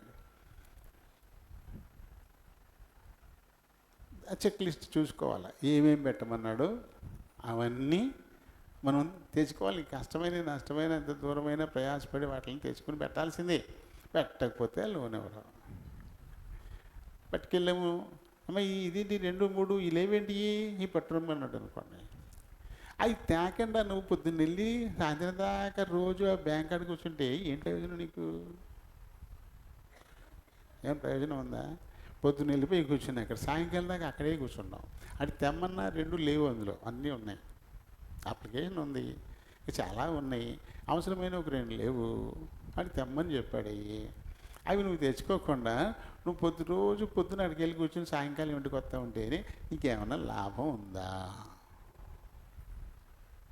అడిస్తాన్న లోను నీకు ఇవ్వాలి అంటే ఏమి పెట్టమన్నాడో ఆ 2 కూడా నువ్వు తెచ్చి పెట్టాల్సింది. అది కష్టమైనా సరే ఇబ్బంది అయినా సరే తెచ్చి పెడితేనే నువ్వు బ్యాంక్కి వెళ్తే లాభం ఉంది నీకు. అవి తేకుండా నువ్వు అక్కడికి వెళ్ళి కూర్చుంటే ఏంటి లాభం? ఏం లాభం లేదు కదా. అలాగే దేవుని ఆశీర్వాదాలు అందుకోవడానికి, ఆయన నుంచి మేలు పొందడానికి మనకి కొన్ని షరతులు ఉన్నాయి. ఆ షరతులను పట్టించుకోకుండా నువ్వు వచ్చి పోతుంటే ఏంటి లాభం నీకు? లాభమే ఉండదు. అని ఏమైతే కండిషన్ పెట్టాడో ఆ కండిషన్ మనం తప్పకుండా ఫాలో అవ్వాల్సిందే, దాన్ని ఫుల్ఫిల్ చేయాలి. అది చేసిన తర్వాత నువ్వు అక్కడ ఉంటే నీకు ఆశీర్వాదం. అది చేయకుండా నువ్వు అక్కడ ఉండడం వల్ల రోజు వచ్చి కూర్చున్నా లాభం ఏమైనా ఉంటుందా? ఆ 2 సర్టిఫికెట్లు పెట్టకుండా రోజు పొద్దున్న వెళ్ళి సాయంకాలం దాకా బ్యాంకులో కూర్చుంటే లాభం ఏమైనా ఉంటుందా? వాళ్ళు ఏమైనా పిలిచి పోలేమ్మా దా అని ఇచ్చేతారు లోను. ఆ చెక్ లిస్ట్ ప్రకారంగా ఎన్ని పెట్టమన్నారో అన్నీ పెట్టాల్సిందే. అది ఒక్కటి తగ్గినా రిజెక్టెడ్, అది పెట్టుకురా అని పంపించేస్తారు. ఆ సంగతి తెలిసి కూడా పొద్దున్నే క్యారేజెట్కి వెళ్ళిపోయి అక్కడ కూర్చొని మధ్యాహ్నం వాళ్ళందరూ భోజనాలు ఇచ్చినప్పుడు వాళ్ళతో పాటు మనం కూడా భోజనం చేసేసి సాయంకాలం వాళ్ళు డ్యూటీ దిగిపోయి వెళ్ళిపోయినప్పుడు మనం కూడా వచ్చాం. ఏంటి లాభం? లాభమేనా ఉందా? కాబట్టి షరతులు అన్నప్పుడు ఖచ్చితంగా వాటిని మనం ఫుల్ఫిల్ చేయాల్సిందే. అప్పుడు మాత్రమే ఆశీర్వాదం అనేది మనకి వస్తుంది కదా. ఆయన చెప్పాడు చక్కని, భయాన్ని నుంచి నేను విడిపిస్తానంటున్నాడు, కష్టం నుంచి రక్షిస్తాను నేను అంటున్నాడు, నీ చుట్టూ కావలి ఉండడానికి నా దూతలకు ఆజ్ఞాపిస్తాను అంటున్నాడు, నీ ప్రతి అవసరత తీరుస్తాను అంటున్నాడు, సమృద్ధి జీవాన్ని ఇస్తాను నీకు అంటున్నాడు. అలాగే మన ఈ ప్రార్థన నేను వింటాను అని చెప్తున్నాడు ఆయన. అలాగే ఆయన సన్నిధిలో మనల్ని ఓదారుస్తాను అంటున్నాడు ఆయన. అలాగే మన ఆత్మలను విమోచిస్తాను అని కూడా చెప్తున్నాడు. ప్రతి వ్యక్తికి ఇవి చాలా ఎసెన్షియల్ కదా. మొదటి భయం. ప్రతిరోజు మన పరిస్థితి ఎలా ఉంటుంది? దినదిన గండం 100 ఏళ్ళ ఆయుష్ అని సామెత చెప్తారు కదా, అలాగే ఉంటుంది. పొద్దున్న లేచి నుంచి ఏదో రకమైనటువంటి భయంతోనే మనం బతుకుతూ ఉంటాం. ఏదో రకమైన భయం. నీళ్ళు తాగాలా అంటే భయం, ఏమో వస్తుందో. ఇది తినాలా అంటే భయం. ఎక్కడ బయటికి ప్రయాణం చేసి బయటికి వెళ్ళాలా అంటే భయం. మన దారిని మనం పోతున్నా ఊరుకోవట్లేదు అవతలలో. ఆ పక్క నుంచి ఈ పక్క ఎగురుచ్చి మరి మంది పడుతున్నారు. కాబట్టి భయం, ఇలాంటివి విన్నప్పుడల్లా భయం భయమే భయం భయమే. అదిగో ఇప్పుడు ఈ ఎండలు బాగా వస్తాయంట, అందరూ గుర్తుపెట్టుకోండి. ఈ సంవత్సరం ఎండలు చాలా ఎక్కువ ఉంటాయంట. కాబట్టి బయటికి వెళ్ళేటప్పుడు అందుకు తగిన జాగ్రత్తలు. బయలుదేరేటప్పుడు పెద్ద ఎండలేదు కదా అనుకోవద్దు. మనం తిరిగి వచ్చే టైం గుర్తుపెట్టుకోవాలి. వెళ్ళేటప్పుడు చల్లగానే ఉంది. చాలామంది ఏమనుకుంటారంటే అసలు చల్లగానే ఉంది కదా, ఎందుకు నువ్వు వచ్చేటప్పుడు ఎలా ఉంటుంది దాన్ని ఆలోచించరు. అవి వచ్చి అయ్యి ఓ అంటారు అప్పుడు. అందుకని ఏం చేయాలి, నువ్వు బయలుదేరేటప్పుడే వచ్చేటప్పుడు ఎంత టైం అవుతుంది, అప్పుడు ఎలా ఉంటుందని దానికి తగిన జాగ్రత్తలు మనం తీసుకుని వెళ్ళాలి. చాలా గట్టిగా ఉంటాయి అంటున్నారు. మరి కొన్నిసార్లు గట్టిగా ఉంటాయండి, అసలు ఉండవు కొన్నిసార్లు. అలా అనుకుంటే ఏమో ఏం చెబుతాం, మళ్ళీ మనం మోసపుచ్చుకునే పరిస్థితి అయిపోతుంది కదా. అంతే. అలాగే ఈ సంవత్సరం కొంచెం వర్షాలు కూడా తక్కువగానే ఉంటాయంట. ఇది ఒకటి. మళ్ళీ ఎండలు ఎక్కువ అంట, వర్షాలు తక్కువ అని చెప్పేసి వాతావరణ శాఖ వారు ఖండితంగా చెప్తున్నారు. కాబట్టి ప్రతి వారు కూడా బయటికి వెళ్ళం. మందిరానికి వస్తాకైతే కొంచెం ఇబ్బంది, కానీ బ్యాంక్కి వెళ్తాక బాగానే వెళ్ళిపోతాం కదా. బ్యాంక్కి వెళ్ళిపోతాక బాగానే వెళ్ళిపోతాం. అలాగే మేము మందిరం రాలేదని చాలా ఎండ ఉందండి బాబు, అసలు తట్టుకోలేకపోతాను నేను అసలు అంటారు. బ్యాంకులో కనపడతారు, అప్పుడు తట్టుకుంటారు. అప్పుడు అంతే కదా. నిజంగా మళ్ళీ నిన్న ప్రకాష్ అని గంటెలు ప్రకాష్ అని ఒక ఆయన ఉంటారు, అద్భుతమైన స్పీకర్. ఆయన ప్రొఫెసర్ అనమాట. ఆయన ఇంగ్లీష్ ప్రొఫెసర్. బోత్ ఇంగ్లీష్ అని తెలుగు టకటకటగా మాట్లాడేస్తాడు. భయం అంటూ ఉండదు. ఎవరిని వీళ్ళని ప్రతి ఒళ్ళని ఖండించి పారేస్తాడు. ఎవరు తప్పు చేసినా సరే ఖండించేస్తాడు. చాలా మంచి ఆయన. ఆయన ఒక లెక్క చెప్పాడు. ఇప్పుడు మనకి ప్రతిరోజు ఉదయం లేచేటప్పటికల్లా నీకు బ్యాంక్ అకౌంట్లో కనుక 86,400 రూపాయలు 86,400 రూపాయలు మీ అకౌంట్లు పడ్డాయి. సాయంకాలం లోపల అవి తీసేసుకోవాలి, లేకపోతే మురిగిపోతాయి. రేపటికి ఏమి రావయ్యి. రేపు మళ్ళీ కొత్తగా 86,400 మళ్ళీ రేపు కొత్తగా వస్తాయి. ఈవేళ మనం తీసుకోకపోయినా వాడుకోకపోయినా ఇంకా పనికిరావు, అవి మురిగిపోతాయి. అప్పుడు ఏం చేస్తాం మనం? ఏమైనా సరే 86,400 తీసేసుకోవాలని పొద్దున వెళ్ళి బ్యాంక్ కాడికి కూర్చోమా? మ్యాక్సిమం ఎంత తీసుకోవాలంటే అంత తీసేసుకోవాలా. మొత్తం తీసేసుకుంటే మరీ మంచిది కదా. ఈరోజు సాయంకాలం వరకే 86,400 ఈరోజు సాయంకాలం వరకే ఉంటాయి. తెల్లారికి ఉండవు, జీరో వచ్చేది. అప్పుడు ఏం చేయాలి? ఏం చేస్తాం మనం? పొద్దున్న లేచి అక్కడే కూర్చుని బ్యాంక్ ఎప్పుడు తెరుస్తారా అని చెప్పేసి ఆ తర్వాత సంచులకి వెళ్ళి వారం తీసుకుని ఇందులో వేసుకుని మళ్ళీ తీసుకుని ఇందులో వేసుకుని ఇదే పని కదా. తిండి తిప్పలు మానేస్తాం. అన్నం తినబట్టి అన్నం అరగంట పడుతుంది, అరగంట లోపల డబ్బులు తీసుకోవచ్చు అని చెప్పి తిండి కూడా మానేస్తాం.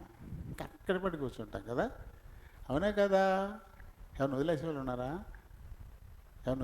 ఉన్నారా? ఏమ్మా హారిక, ఈరోజు నీ అకౌంట్లో ఒక 50,000 ఇస్తున్నాం, సాయంకాలం కల్లా నువ్వు తీసేసుకో, లేకపోతే రేపు ఉండవు అన్నారనుకోండి. యారికి ఎక్కడ కూర్చుంటుంది? ఒక పెద్ద సంచి చేసుకుని బ్యాంక్ ఆడే కూర్చుంటుంది. ఎప్పుడు తెరుస్తారా? గబగబా విత్ డైల్ ఫారం రాసేయడం, పెట్టేయడం, తీసుకోవడం. మళ్ళీ ఆడు ఒకేసారి మొత్తం అంతా ఇవ్వడం, ఎందుకంటే అలా ఇవ్వాలంటే ఒకరికి ఇసరికే క్యాష్ కౌంటర్లో డబ్బు అయిపోతుంది. కాబట్టి ఎంతమంది ఎక్కువ వచ్చారంటే అప్పుడు ఏం చేస్తారు చూడప్పుడు, మనకి డిమాండ్ చేసినప్పుడు మనకి ఎలా ఇచ్చారు? మనిషికి ఇంతే 500 లేకపోతే 2,000, అందుకంటే ₹1 కూడా ఎక్కువేమని చెప్పారు. అలాగనమాట. కాబట్టి మళ్ళీ డబ్బు పెట్టినప్పుడల్లా మళ్ళీ తీసుకుంటాం కొంచెం అక్కడే కూర్చోమా? డబ్బు కదా. దీనికి నిజంగా అద్భుతమైన క్యాల్కులేషన్ ఇచ్చారు ఆయన. మరి ఎలా ఇచ్చారో తెలియదు, కానీ ఎవరో చెప్పారంట. ఈ 86,400 రూపాయలు ఏమిటంటే రోజుకి నీ జీవితంలో ఉండే 24 గంటలకున్న సెకండ్లు. రోజుకి 24 గంటలు. వాటిని సెకండ్లకు మారితే 86,400 అవుతాయి. మరి ఇవి ఎంతవరకు వీటిని ఉపయోగించుకుంటున్నావు? వీటిని ఎంతవరకు ఉపయోగించుకుంటున్నావు? ఇది పోతే మళ్ళీ సంపాదించుకోలేము, ఇది మళ్ళీ తిరిగి రాదు. కానీ డబ్బు పోతే మళ్ళీ సంపాదించుకోవచ్చు. పోయినా మళ్ళీ సంపాదించుకునే దానికోసం ఎగబెడతావు, పట్టుకొని కూర్చుంటావు. అని పోతే మళ్ళీ నీకు తిరిగి రానటువంటి ఈ సమయానికి ఎందుకు విలువవు? ఎంత మంచి లాజిక్ చూడండి. ప్రభు చెప్పాడు ఎప్పుడో, సమయమును పోనీయక అని. ప్రభు చెప్పాడు, సమయమును పోనీయక, అజ్ఞానుల వలె కాక జ్ఞానుల వలె నడుచుకోండి అని. ఎందుకంటే ఈ సమయం పోతే మళ్ళీ దాని ఇక రాదిక నీకు. మన జీవితంలో ఖర్చు అయిపోయిన సెకండ్ మళ్ళీ తిరిగి తీసుకుందామంటే మళ్ళీ రాదు మనకి. మన జీవితంలో ఖర్చు అయిపోయిన ₹1 మళ్ళీ సంపాదించాలంటే మనం సంపాదించవచ్చు. కానీ ఏం చేసినా సరే గతించిపోయినటువంటి ఒక సెకండ్ని మళ్ళీ నువ్వు తెచ్చుకోలేవు. మరి అప్పుడు ప్రాధాన్యత ఇవ్వాల్సింది డబ్బుకా సమయానికా? సమయానికి ప్రాధాన్యత ఇవ్వాలి. కానీ సమయం ఎంత వృధాగా గడిపేస్తుంటాం మనం. వృధాగా గడిపేస్తూ ఉండవు సమయం కదా. రోజులు చాలా త్వరగా గడిచిపోతున్నాయి. ఈ గడిచిపోతున్నటువంటి ఈ రోజుల్లో ఎంత సమయం మనకు ఉపయోగకరంగా వాడుకున్నాం ఒకసారి లెక్కలేసుకోండి. అక్కడ కూర్చుని ముసలమ్మ ముచ్చట్లు చెప్పుకుంటాం, ఆ మూల నుంచి ఈ మూలకి. ఎంత టైం గడిచిపోతుంది. మళ్ళీ వస్తాయి వెనక్కి తిరిగి. లేకపోతే టీవీ ముందు కూర్చుని అలా చూస్తా అతుక్కుపోయి ఉండిపోతా. ఎంత సమయం గడిచిపోతుంది, మళ్ళీ వెనక్కి వచ్చుద్దా అది?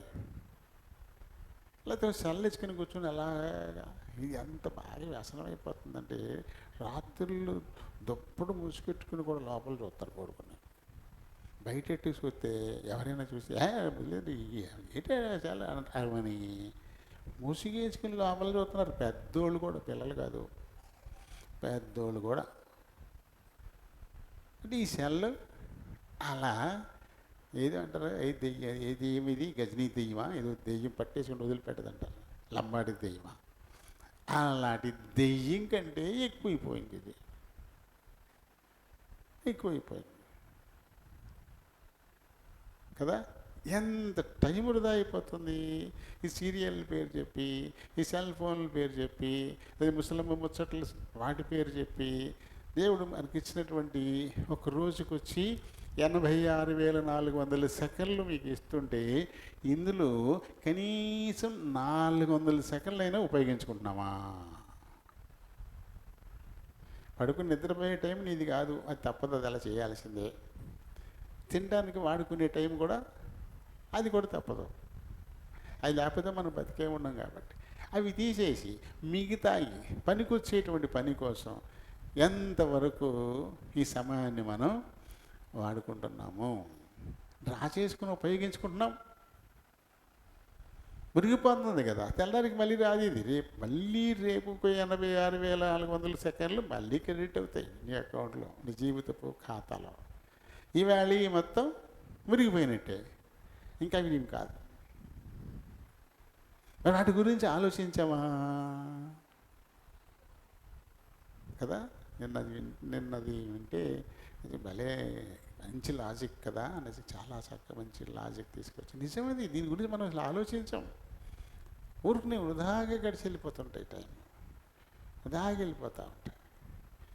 ఏమేంటంటే మీకు రిటైర్ అయిపోయాం, ఉద్యోగం చేసిన రోజుల్లో అయిపోయి, ఈ మనసులో అయిపోయాం, మేము ఇంకెక్కడ తిరుగుతాం? నాకే చాలా బాధ చేద్ది. ఎక్కడికి కదలకుండా ఊళ్ళో కూర్చుని ఉండిపోతే ఇది బొత్తికి ఇలా ఉండిపోయినట్టు, ఇలా ఇది సామరుడి కింద ఉండిపోయినట్టు అని చెప్పేసి ఏదో పని ఎట్టుకుందాం ఊళ్ళో అవుతాను. గొప్పదో వృధాగా అయిపోతుంది టైము, వృధా అయిపోతుంది ఈ రోజు అని చెప్పేసి అని. మరి అప్పుడు సర్వీస్లో ఉన్న వాళ్ళు ఏం చేయాలా? రిటైర్ అయిపోయినోడికి ఎలా ఉందంటే, మీరు సర్వీస్లో ఉన్న వాళ్ళ పరిస్థితి ఏంటి? మీరు అందరూ సర్వీస్లో ఉన్నారు, నేను రిటైర్ అయిపోయాను. సర్వీస్లో ఉన్న టైం పాటు చేస్తే ఎలాగా? నిజమే, సర్వీస్లో ఉన్నప్పుడు ఒక్క నిమిషం కూడా నేను వేస్ట్ చేసేవాడిని కదా అసలు. స్కూల్కి వెళ్ళిన మొదలు మళ్ళీ అవుట్ అయ్యేంత వరకు ప్రతి నిమిషాన్ని నేను వాడేవాడిని అక్కడ. అసలు ఖాళీగా ఎప్పుడు కూర్చుని కబుర్లు ఆడుకునేవాడిని కాదు. స్టాఫ్ రూమ్లో ఉండేవాడిని నేను. స్టాఫ్ రూమ్లో ఉంటారు 16 మంది మాస్టర్లు కూర్చుంటారు స్టాఫ్ రూమ్లో, పెద్ద టేబుల్ వేసుకుని చుట్టూ కూర్చుంటారు, సొల్లు కప్పుకుంటూ ఉంటారు. నేను వాళ్ళ దగ్గర కూర్చునేవాడిని కాదు. నాకు వేరుగా సపరేట్గా ఇంకొక చోటకి ఇంకొక రూమ్కి వెళ్ళిపోయాను. అది అంత బాగోదు, అక్కడ పాములు వస్తాయి. అయినా సరే వెళ్ళిపోయి దాన్ని అక్కడ శుభ్రం చేసుకుని అక్కడ నేను టేబుల్ వేసుకుని అక్కడ కూర్చొని క్లాస్ అయిపోగానే వచ్చేసి మళ్ళీ ఏదో టీఎల్ఎం తయారు చేయడానికి మళ్ళీ ఏదో పని చేసుకుంటూ ఉండేవాడిని. వెళ్ళగానే మళ్ళీ క్లాస్కి వెళ్ళేది. 3 దాటిందంటే గ్రౌండ్లోనే ఉంటాను. క్లాస్ లేకపోతే గ్రౌండే, పిల్లలతో కలిసేసి వాళ్ళతో కలిసి ఆడేసుకోవడమే, వాళ్ళు ఆడేసడం. అలా అసలు ఒక్క నిమిషం కూడా బయటకు వచ్చేంత వరకు ఒక్క నిమిషం కూడా నేను వేస్ట్ చేసేవాడిని కాదు. ఆ సర్వీస్ అంతా అంతే. ఆ ఎలిమెంటరీ స్కూల్లో ఉన్నప్పుడు ఇంటర్వెల్లో కూడా చుట్టూ నుంచోబెట్టుకుని పాఠం చెప్పేవాడిని. ఇంటర్వెల్లో కూడా భోజనం చేయడం, చేతి తుడుచుకోవడం, వెంటనే కూర్చోవడం, మళ్ళీ పోగొట్టేసుకోవడం. ఎలిమెంటరీ స్కూల్లో పనిచేసినప్పుడు అంతే. అక్కడ కూడా ఆ టైం అస్సలు వేస్ట్ చేసేవాడిని కాదు. 3:45కి బడి అయిపోయినా 4:30కు కూడా బడిలో ఉండేవాడిని నేను. ఇంకా 3:45 అంటే 3:30కి సతి వేసుకుని బ్యాగ్లు రెడీ చేసుకుని ఉంటారు. టంగని కొట్టగానే తుర్రుని వెళ్ళిపోతారు. అలాంటి 4:30కు కూడా నేను బడిలో ఉండేవాడిని. అలా టైం చాలా సద్వినియోగం చేశా, అస్సలు ఎక్కడ వేస్ట్ చేయలేదు. అది ఇప్పుడు కొంచెం బాధ అనిపిస్తుంది. అలా రిటైర్ అయిపోయాం, అలా కూర్చొని ఉండిపోయాం, వేస్ట్ అయిపోతుంది టైము అని ఫీలింగ్ అవుతుంది. ఇప్పుడు సర్వీస్లో ఉన్నవాళ్ళు ఎలా ఉండాలా? మీరు ప్రతి నిమిషాన్ని కూడా కాల్కులేట్ చేసుకుని ఉపయోగించుకోవాలి కదా. ఇంత టైం వృధా అయిపోయిందే అనే ఫీలింగ్ ఖచ్చితంగా మనకు ఉండాలి. అలా ఉన్నప్పుడు వృధా చేయడం తగ్గుతుంది. వృధా అయిపోయింది అనే ఫీలింగే లేకపోతే ఇంకా అది ఎప్పటికీ తగ్గదు, అలా పోతానే ఉంటుంది. నిజంగా వెలకట్టలేనిది టైం. దానికి వెల కట్టలేం. బంగారం పోతే మళ్ళీ సంపాదించుకుంటాం, డబ్బు పోతే మళ్ళీ సంపాదించుకుంటాం, ఏది పోయినా మళ్ళీ తెచ్చుకుంటాం, సంపాదించుకుంటాం. గతించిన ఒక్క సెకండ్ మళ్ళీ సంపాదించుకోగలవా? అది మన వల్ల అవుతుందా? లేదే కదా, అంతే, ఇంపాసిబుల్, అంతే. మరి అటువంటి దానికోసం మరి ఎంత మనం శ్రద్ధగా ఉండాలా, ఎంత జాగ్రత్తగా దాన్ని ఉపయోగించుకోవాలా. ప్రభు చెప్పకుండా ఉన్నాడా? అని చెప్పాడు, సమయమును పోనీయక సద్వినియోగం చేసుకోండి, అజ్ఞానుల వలె కాక జ్ఞానుల వలె నడుచుకోండి అన్నాడు. మనకి ఏమీ పని లేనట్టు ఊరికి పాతకానీలు వేసుకుంటే గడిపేస్తాం.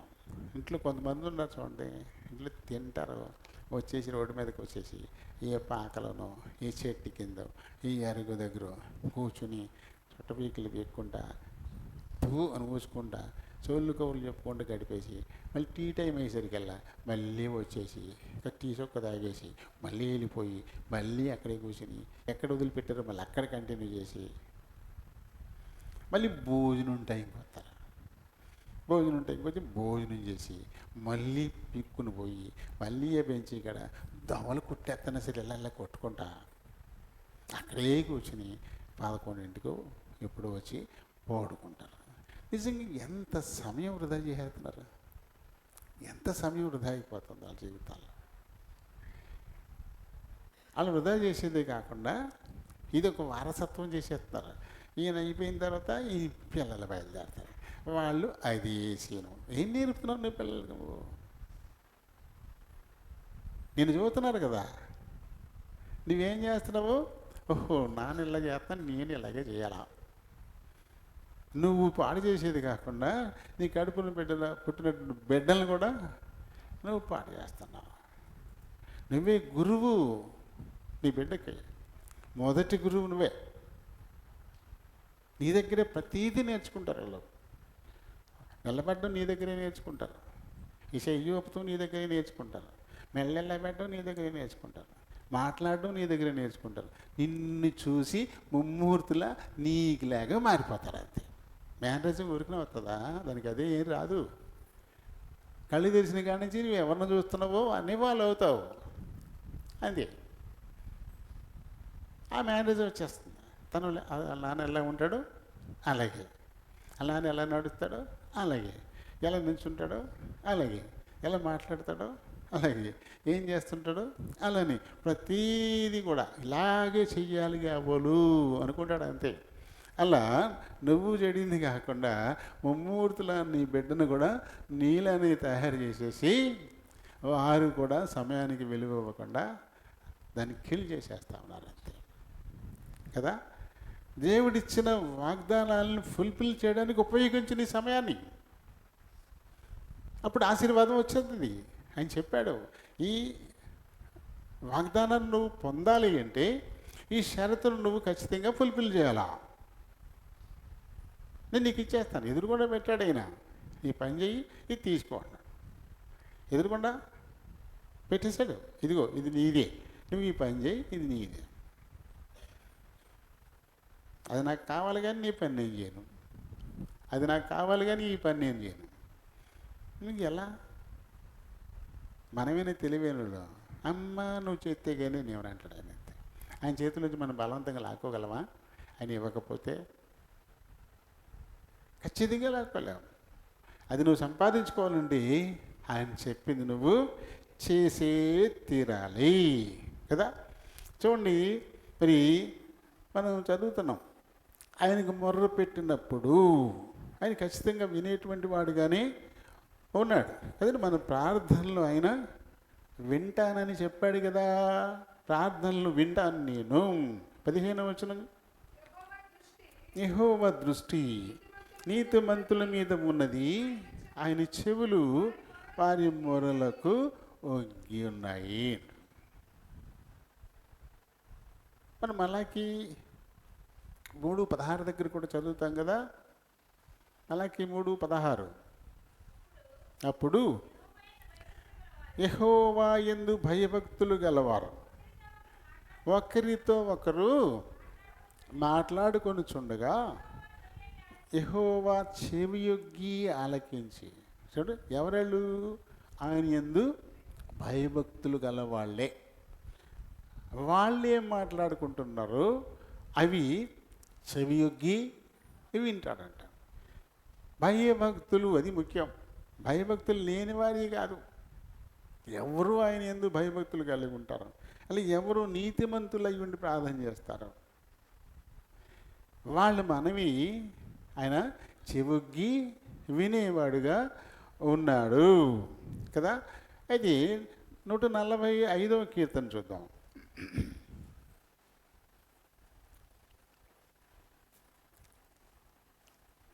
145వ కీర్తనలో 18వ వచనం, తనకు మొరపెట్టు వారికి అందరికీ. అది ఒక కండిషన్ ఉంది ఇక్కడ. మొరపెడతారు అందరూను. అయితే నిజంగా మొరపెడుతున్నారా? మొరపెడుతున్నారు అందరూను, నిజంగా మొరపెడుతున్నారా? మళ్ళీ బ్యాంక్ దగ్గరికి వద్దాం. లోన్ తీసుకోవాలనుకుంటున్నారు, నిజంగానేనా? నిజంగా లోన్ తీసుకోవాలనుకున్న వాళ్ళు అవసరమైనవన్నీ పెడతారు. అక్కడ అవసరమైనవన్నీ పెడతారు. ఏదో తీసుకుందాం అనుకున్న వాళ్ళు నిజంగా తీసుకోవాలి, ఏమైనా సరే అని లేదు వాళ్ళకి. కాబట్టి అవసరమైనటువంటి ఇవన్నీ పెట్టట్లేదు ఇక్కడ. ఖచ్చితంగా నాకు ఇది కావాలి, నేను తీసుకోవాలి అని అనుకున్న వాళ్ళు తల తాకట్టు పెట్టని ఏమైనా సరే ఆ షరతులన్నీ వాళ్ళు పెట్టమన్న ఆ సర్టిఫికెట్లన్నీ పెట్టే తీరుతారు. అందుకని మొరపెట్టడం ఉంది, నిజంగా మొరపెడతాం ఉంది, రెండు ఉన్నాయి. మొరపెట్టడానికి తగిన విధంగా మనల్ని మనం సిద్ధపరుచుకున్న తర్వాత మనం మొర పెడితే ఆయనకి వినపడుద్ది. మన మొర ఆయన చెవి దాకా పోకుండా నువ్వు దుష్కార్యాలు చేస్తూ నువ్వు మొర పెడితే మళ్ళీ యెషయా 59కి వెళ్ళొచ్చు మనం. మళ్ళీ అక్కడ ఏమన్నాడు? ఆ రక్షింపనేరకయుండునట్లు, అంటే నీకు ఆశీర్వాదమా, నీకు మేలా, నీకు మరొకట ఇవ్వకుండా ఉండేలా ఆయన చేతులు ఏమీ కొరసేం కాదు. ఆయన ఇచ్చేస్తాడు ఖచ్చితంగా. అలాగే విననేరకయుండునట్లు, ఆయన చెవులకి ఏం చెవుడేం లేదు ఆయనకి. విననేరకయుండునట్లు ఆయన చెవులేమీ మందం కాలే. మరి ఎందుకు నిన్ను రక్షించలేకపోతున్నాడు? ఎందుకు నీ మనవి ఆయన దాకా పోవడంలే? అంటే నిజంగా మొరపెట్టట్లా, మొరపెడుతున్నారు అంతే. కానీ ఇది నిజమైన మొర కాదు. మనం చూడండి, ప్రార్థన చేస్తాం. ప్రార్థన చేసే ప్రతి వాళ్ళు పాపిని పాపిని అంటే, పాపిని అనకుండా ప్రార్థన చేసేవాళ్ళు ఎవరైనా ఉన్నారా? ప్రార్థన మొదలెడితే చాలు పాపిని అంటారు, పాపిని అంటారు. అంటే పరిశుద్ధతను నువ్వు సంపాదించుకోలేదు ఇంకా. పాపినన్నావు, ఆ పాపాన్ని అలాగే ఉంచుకున్నావు ఇంకా నువ్వు. ఒకసారి దాన్ని ఒప్పేసుకుని దానికి క్షమాపణ పొందేసిన తర్వాత ఇంకెందుకు ఉంటుంది పాపం? బ్యాంక్ నుంచి లోన్లు తెచ్చుకున్నావు, మళ్ళీ అన్నీ కట్టేసావు. కట్టినంత వరకు లోన్ ఉంది, లోన్ ఉంది, లోన్ ఉంది.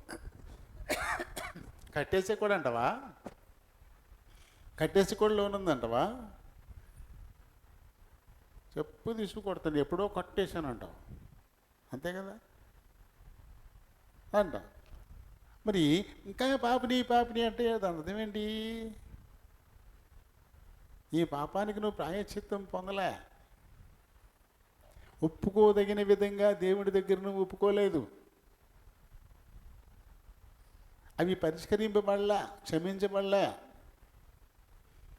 ఇంకా ఆ పాపంలోనే నిలిచి ఉన్నావు. కాబట్టి నీ నోరు మొదలు పెడితే చాలు పాపిని పాపిని పాపిని.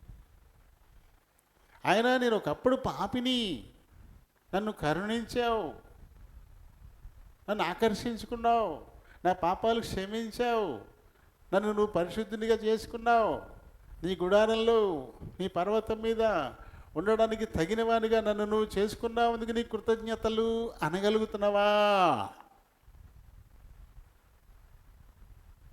అలా అనుకో, అలా అనం. ఎందుకంటే జరగలేదే. ఇంకా ఆ పాపంలోనే నిలుచున్నాం, ఆ పాపంలోనే నిలుచుంటున్నాం. తప్పు అని తెలిసేది కానీ దాన్ని చేయకుండా ఉండలేకపోతున్నాం, దానికి మద్దతు ఇవ్వకుండా ఉండలేకపోతున్నాం, దాన్ని ఒప్పుకోకుండా ఉండలేకపోతున్నాం. సమ్మతిస్తున్నావు, దాన్ని సమ్మతిస్తూ ఉన్నాం. తప్పులు జరుగుతూ ఉన్నాయి.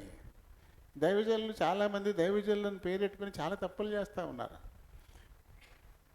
ఈ ప్రకాష్ గారు ప్రతిదాన్ని ఖండించేస్తారు, సమస్య లేదు ఇక, అది తప్పు అని ఖండించి పారేస్తాడు. అంతే, ఎత్తి చూపించేస్తాడు తప్పు. అది ఎవరిదైనా సరే వాక్యానుసారమే, సొంతంగా ఆయన కోపంతో కాదు, వాక్యానుసారంగానే.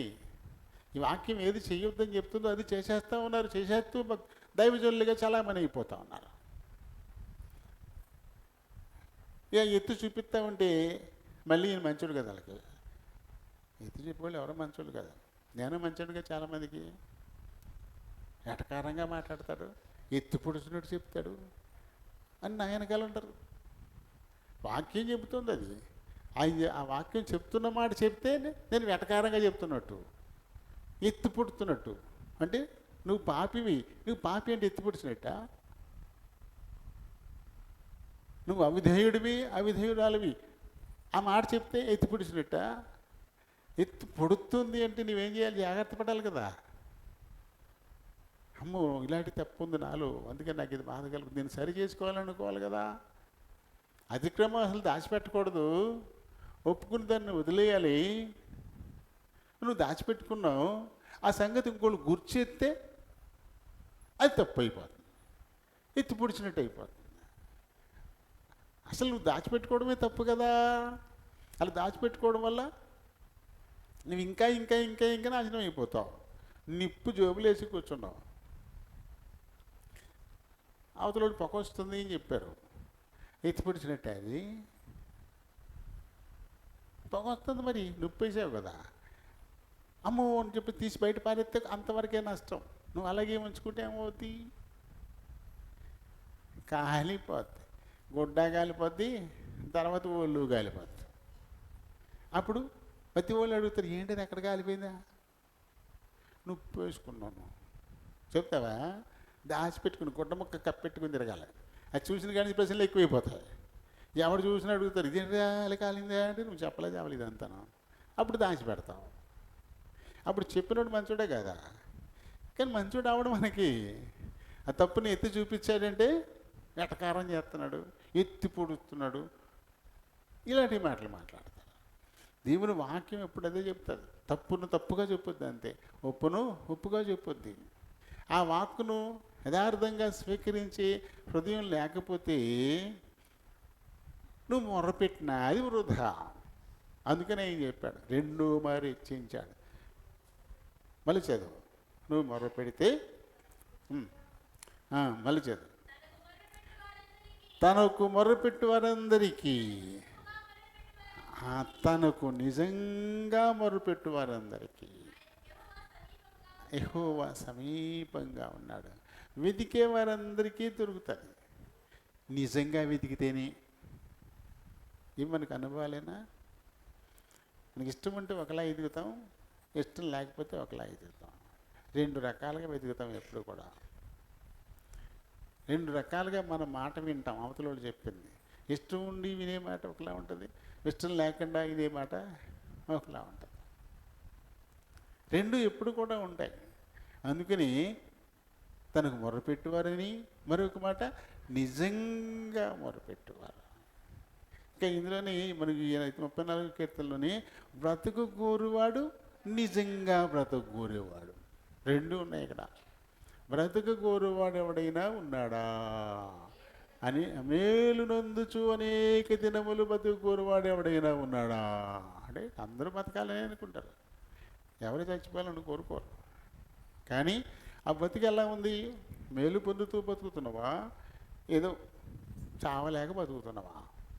రెండు ఉంటాయి. అలాగే ప్రేమించడం, నిజంగా ప్రేమించడం. ప్రేమించడం ఉంటుంది, నిజంగా ప్రేమించడం ఉంటుంది, ఖచ్చితంగా ఉంటుంది. పైకి ప్రేమించేది ప్రేమ కనబరుస్తాం అంతే, అది హృదయంలో నుంచి రాదు. అది ఎప్పటికప్పుడు గోడ చాటున బయటకు వచ్చేది. అలా ఎవరు వింటలేదు చూడలేదు అని కూడా వెంటనే బయటకు వచ్చేది. నిజమైన ప్రేమ ఎప్పుడూ ఒకలా ఉంటుంది. కాబట్టి ఎవరైతే మరి మొర పెడతారు, అది కూడా ఎవరైతే నిజంగా మొర పెడతారో, కంటిన్యూ చేయదాన్ని, అలాంటి వారికి ఆయన పక్కనే ఉంటాడంట. తనకి ఎవరైతే నిజంగా మొర పెడతారో వాళ్ళందరికీ సమీపంగా ఉన్నాడు. ఈయనకి సమీపంగా ఉన్నాడు. తన బద్ధ శత్రువు అయినటువంటి అకీష్ దగ్గరికి వెళ్ళిపోయాడు, ఫిలిష్తీయుల దగ్గరికి వెళ్ళిపోయాడు. పులి నోట్లో తలకాయ పెట్టేసినట్టున్నాడు. దాంతో లోపల ఏం చేశాడు, ఆయన మొర్ర పెట్టాడు, నానా ఆ సౌలు నన్ను తరుముతున్నాడు, ఆ భయంతో ఎక్కడికి వస్తున్నానో తెలియకండి ఇక్కడికి వచ్చి పడ్డాను, వీళ్ళు మరీ శత్రువులు కదా, నన్ను చంపేస్తారేమో అని నిజంగా హృదయపూర్వకంగా మొరపెట్టేసరికి ఆయన పక్కనే ఉన్నాడు కాబట్టి, ఇలా చెయ్యి సరిపోద్ది, వాళ్ళే పంపేస్తారు నిన్ను, ఇలా చెయ్యి వాళ్ళే పంపేస్తారు నిన్ను ఆలోచన ఇచ్చింది ఎవరు? దేవుడే ఇచ్చాడు. ఏం కంగారు పడిపోకు, నువ్వు ఇలా చెయ్యి, వాళ్ళే తన చేతులతో తామే తీసుకెళ్ళి బయట నిన్ను వదిలిపెట్టేస్తారు అని చెప్పాడు దేవుడు. దాంతో నిర్యాసాలు వేశాడు, చక్కగా తీసుకెళ్ళి బయట వదిలేశాడు. ఎవరైతే నిజంగా మొర పెడతారో అలాంటి వారికి ఆయన సమీపంగా ఉండి వారి మొర ఏమిటో, వారి అవసరత ఏంటో, ఏం కోరి ప్రార్థిస్తున్నారు దాన్ని తీర్చడానికి ఆయన చాలినటువంటి దేవుడు అని పక్కనే ఉంటాడు. ఏమి ఇలా చాలాసార్లు విన, ప్రభు సమీపంగా ఉన్నాడు, ప్రభు సమీపంగా ఉన్నాడు అని నీ పక్కనే ఉన్నాడు, నీకు కనపడ్డావు. నీ పక్కనే ఉన్నాడు. నువ్వు నిజంగా యథార్థమైనటువంటి భక్తి నువ్వు కలిగి ఉంటే నీ మనవి ఆయనకి ఎప్పుడు వెంటనే వినపడిపోద్ది, వెంటనే నీకు ఉపాయం చెప్పేస్తుంటాడు. ఆ భక్తి యథార్థమైనది కాకపోతే ఆయన పక్కనే ఉంటాడు కానీ ఆసక్తుడై నీకేం సహాయం చేయలేకపోతుంటాడు. అయ్యో అన్నీ చేయగలిగి కూడా నేనేం చేయలేకపోతున్నానే అని బాధపడతాడు ఆయన. యేసుప్రభు చెప్పాడు కదా, వారి అవిశ్వాసాన్ని బట్టి అక్కడ ఎన్నో అద్భుతాలు చేయలేకపోయాడు అని చెప్పేసి. అంటే చాలా బాధపడుతూ వెళ్ళాడు అక్కడి నుంచి. ఏమైనా చేయగలడు కానీ ఏమీ చేయకుండా వెనక్కి వెళ్ళిపోవాల్సి వస్తుంది. ఎందుకంటే వాళ్ళ అవిశ్వాసాన్ని బట్టి. అలాగే మన అవిశ్వాసం, నిజమైన భక్తి లేకపోవడం, నిజంగా మొరపెట్టకపోవడాన్ని బట్టి నీ పక్క నుండి కూడా నీకు సహాయం చేయలేకపోతున్నాడు. చేయగలిగి కూడా సహాయం చేయలేకపోతున్నాడు. పవర్ ఉంటుంది కదా, 2 వైర్లు ఉంటాయి. దాంట్లో నిజమైన కరెంటు ప్రవహిస్తూ ఉంటుంది, ఇంకోటి న్యూట్రల్ అంటుంది దాన్ని, ఎర్త్ అంటుంది దాన్ని. అందులో కరెంట్ ఉండదు. కానీ ఈ నిజమైన పవర్కి ఇది టచ్ అయితే తప్ప పని జరగదు. ఇది కూడా ఇదేం పనికిరాందే, ఇదేం షాక్ పట్టదు, దీంట్లో కరెంటు కూడా ఉండదు. పవర్ ఇందులోనే ఉంది. 2 కలిస్తేనే లైట్ వెలుగుతుంది, 2 కలిస్తేనే ఫ్యాన్ తిరుగుతుంది, 2 కలిస్తేనే సౌండ్ సిస్టమ్ పనిచేస్తాయి, 2 కలిస్తేనే పవరు.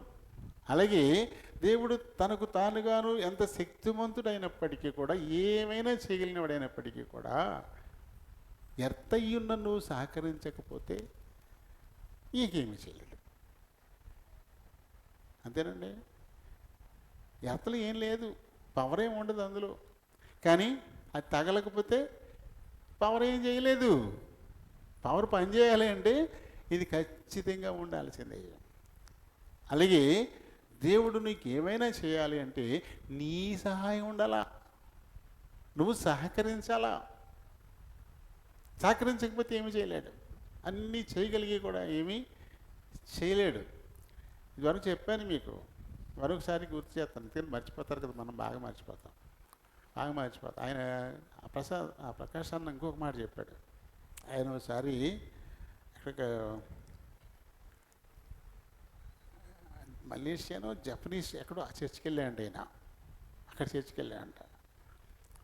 ఆ చర్చికి వెళ్తే అక్కడ చాలా చక్కగా ఆరాధన చేశారంట. చాలా బాగా అసలు మెచ్చుకోడు, పట్టాన్ని మెచ్చుకోడు ఆయన. అనవసరమైన ఎక్స్ట్రాలు పట్టుకుని అసలు ఊరుకోడు. అలాంటిది ఆయనకి చాలా నచ్చిందంట. అక్కడ చేసిన ఆరాధన చాలా బాగా నచ్చిందంట. అలాగే మెసేజ్ ఇచ్చిన ఆయన కూడా చాలా చక్కటి మెసేజ్ ఇచ్చాడంట. మెసేజ్ అయిపోయిన తర్వాత మనం ఏం చేస్తాం, అలా గుమ్మం బయటకు వెళ్ళి ఏమో బయట బట్టలు ఆరేసి వచ్చాను, ఏమైపోయినాయో అనుకుంటా వెళ్తాం. లేకపోతే చాలా టైం అయిపోయింది, వెళ్ళంటే ఏదో చెయ్యాలనుకున్నాను, ఇప్పటికే చాలా టైం అయిపోయింది అయ్యే అని అనుకుంటూ వెళ్తాం. అంతే తప్ప ఇక్కడ విన్నదాని గురించి మాట్లాడుకుంటూ వెళ్తావా? ఇక్కడ ఏం విన్నావో దాని గురించి అసలు ఆలోచిస్తావా? ఒక్కళ్ళు చెప్పండి నాకు, మీరు ఎవరైనా ఒక్కళ్ళని ఆలోచిస్తారమ్మా? ఈ గుమ్మం దాటితేప్పటికి ఇది మర్చిపోతారు. ఈ బయటికే కనపడుతుంటాయి మనకి. వాళ్ళు ఎవరు వెళ్ళిపోలేదంట. ఆరాధన అయిపోయాక పక్కన ఇంకొక హాల్ ఉందంట. హాల్లో పెద్ద టేబుల్ ఉందంట, దాని చుట్టూ చైర్స్ ఉన్నాయంట. వీళ్ళందరూ టిఫిన్ బాక్సులు తెచ్చుకున్నారంట. తెచ్చుకుని ఆ టేబుల్ చుట్టూ ఈ బాక్సులు ఇప్పుకుని కూర్చుంటే ఒక 2 సీట్లు ఉంటాయంట. అక్కడ మళ్ళీ విడిగా 2 సీట్లు ఉంటాయంట. ఆ 2 సీట్లు అక్కడ మెసేజ్ ఇచ్చిన ఆయన, ఇంకొక ఆయన పెద్ద ఆయన కూర్చుంటారంట అక్కడికి వచ్చి. ఈ టిఫిన్లు మళ్ళీ తింటూ ఇవాళ ఏం విన్నారు, దాంట్లో వారికి ఉండే సందేహాలు ఏమున్నాయి, వాటి గురించి చర్చించుకుంటారంట. మళ్ళీ చూడండి, మరి వెళ్ళిపోరు ఇంటికి. వెళ్ళిపోకుండా అక్కడే మళ్ళీ కూర్చొని, మరి భోజనం టైం కాబట్టి తినాలి కదా, తింటూ కూడా టైం వేస్ట్ చేయరంట వాళ్ళు. తింటూ కూడా మళ్ళీ ఏం చెప్పారు, అది ఎలా చెప్పారు, అది ఎలాగండి, అది ఏమిటి, సందేహం ఉంది నాకు, అది ఎలాగా అని క్లారిఫికేషన్ అడుగుతారంట. మళ్ళీ ఆ స్పీకర్ దానికి క్లారిఫికేషన్ ఇస్తారంట. అలా విన్నవన్నీ సరిగ్గా అలాగే ఉన్నాయా, వాళ్ళకి అలాగే అర్థమైందా లేదా, చెప్పిన విషయం ఏంటో సూటిగా వీళ్ళకి తెలిసిందా? దీని గురించి మళ్ళీ చర్చ పెట్టుకుంటారంట వాళ్ళు. చూడండి ఎంత మంచి ఆరాధన అది. అది కూడా చెప్పాడు ఆయన నేను. చూడండి ఎంత అద్భుతం అది. ఇంటికి వెళ్ళిన తర్వాత అయినా ఇద్దరు వచ్చారనుకోండి, తల్లి పిల్ల వచ్చారు, దాని గురించి మాట్లాడతారా? ఇంటికి వెళ్ళిన తర్వాత అయినా మాట్లాడతారా? దీని గురించి మాట్లాడుకుంటారా? వెళ్ళడం పాపం ఈ లోకంలో పడిపోతాం. వెళ్ళడం ఇది బయటపడ్డం పాపం ఈ లోకంలో పడిపోతాం. గత వారం ఏం చెప్పాను చెప్పండి? గత వారం ఏం చెప్పుకున్నాం?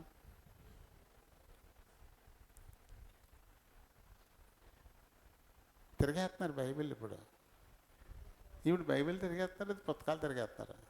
ఏం గత వారం చెప్పుకోలేదు?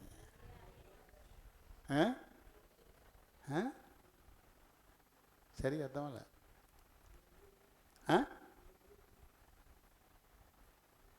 యోబు గురించా?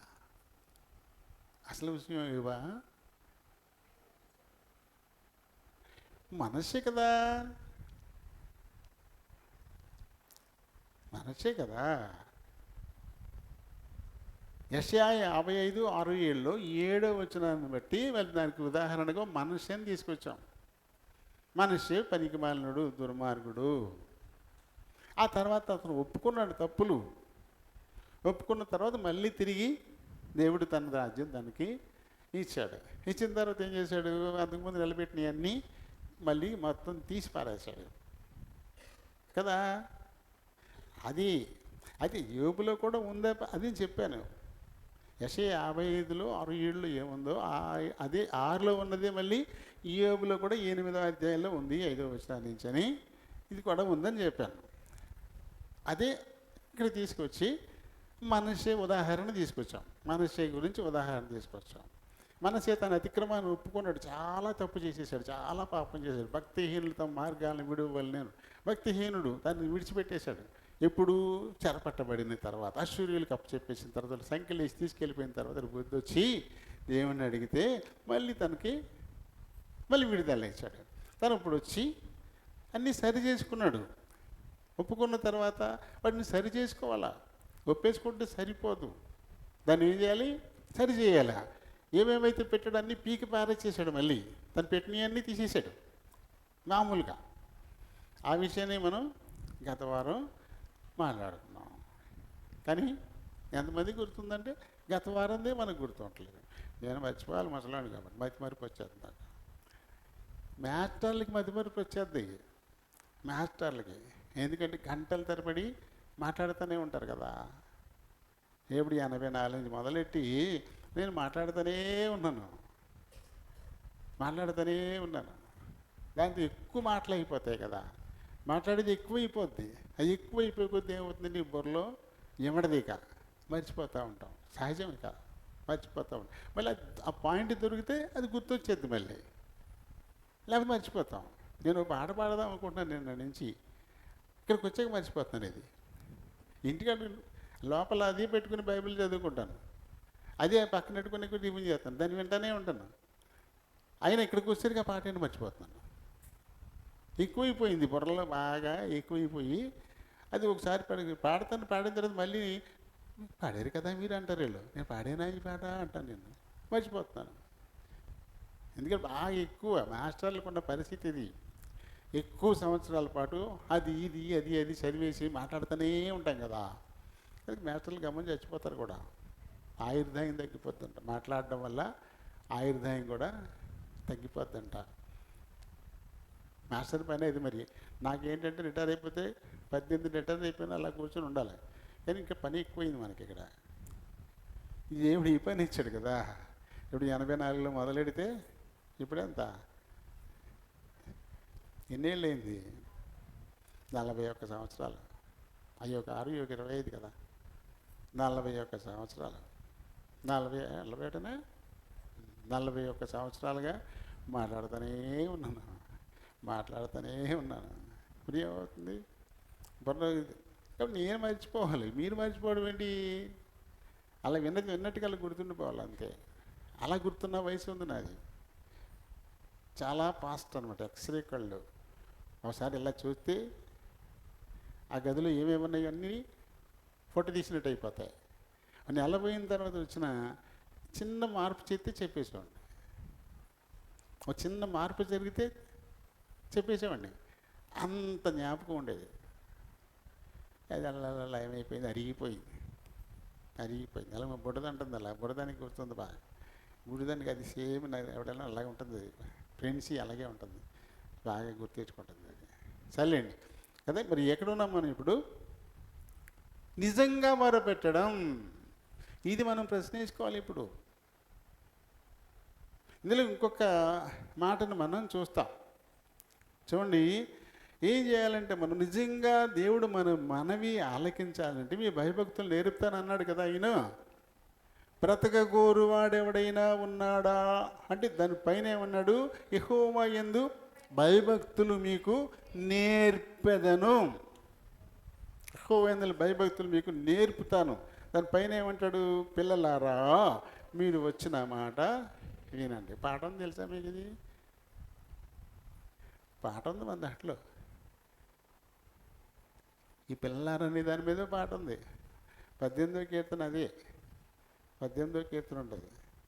పిల్లలారా నా మాట వినుడి, యెహోవా యందు భక్తి నేర్పెదను. పిల్లలారా నా మాట వినుడి, యెహోవా యందు భక్తి నేర్పెదను. బ్రతుకగోరు వాడెవడైనా కలడా, బ్రతుకగోరు వాడెవడైనా కలడా, మేలు నొందుచు చాలా దినములు, మేలు నొందుచు చాలా దినములు.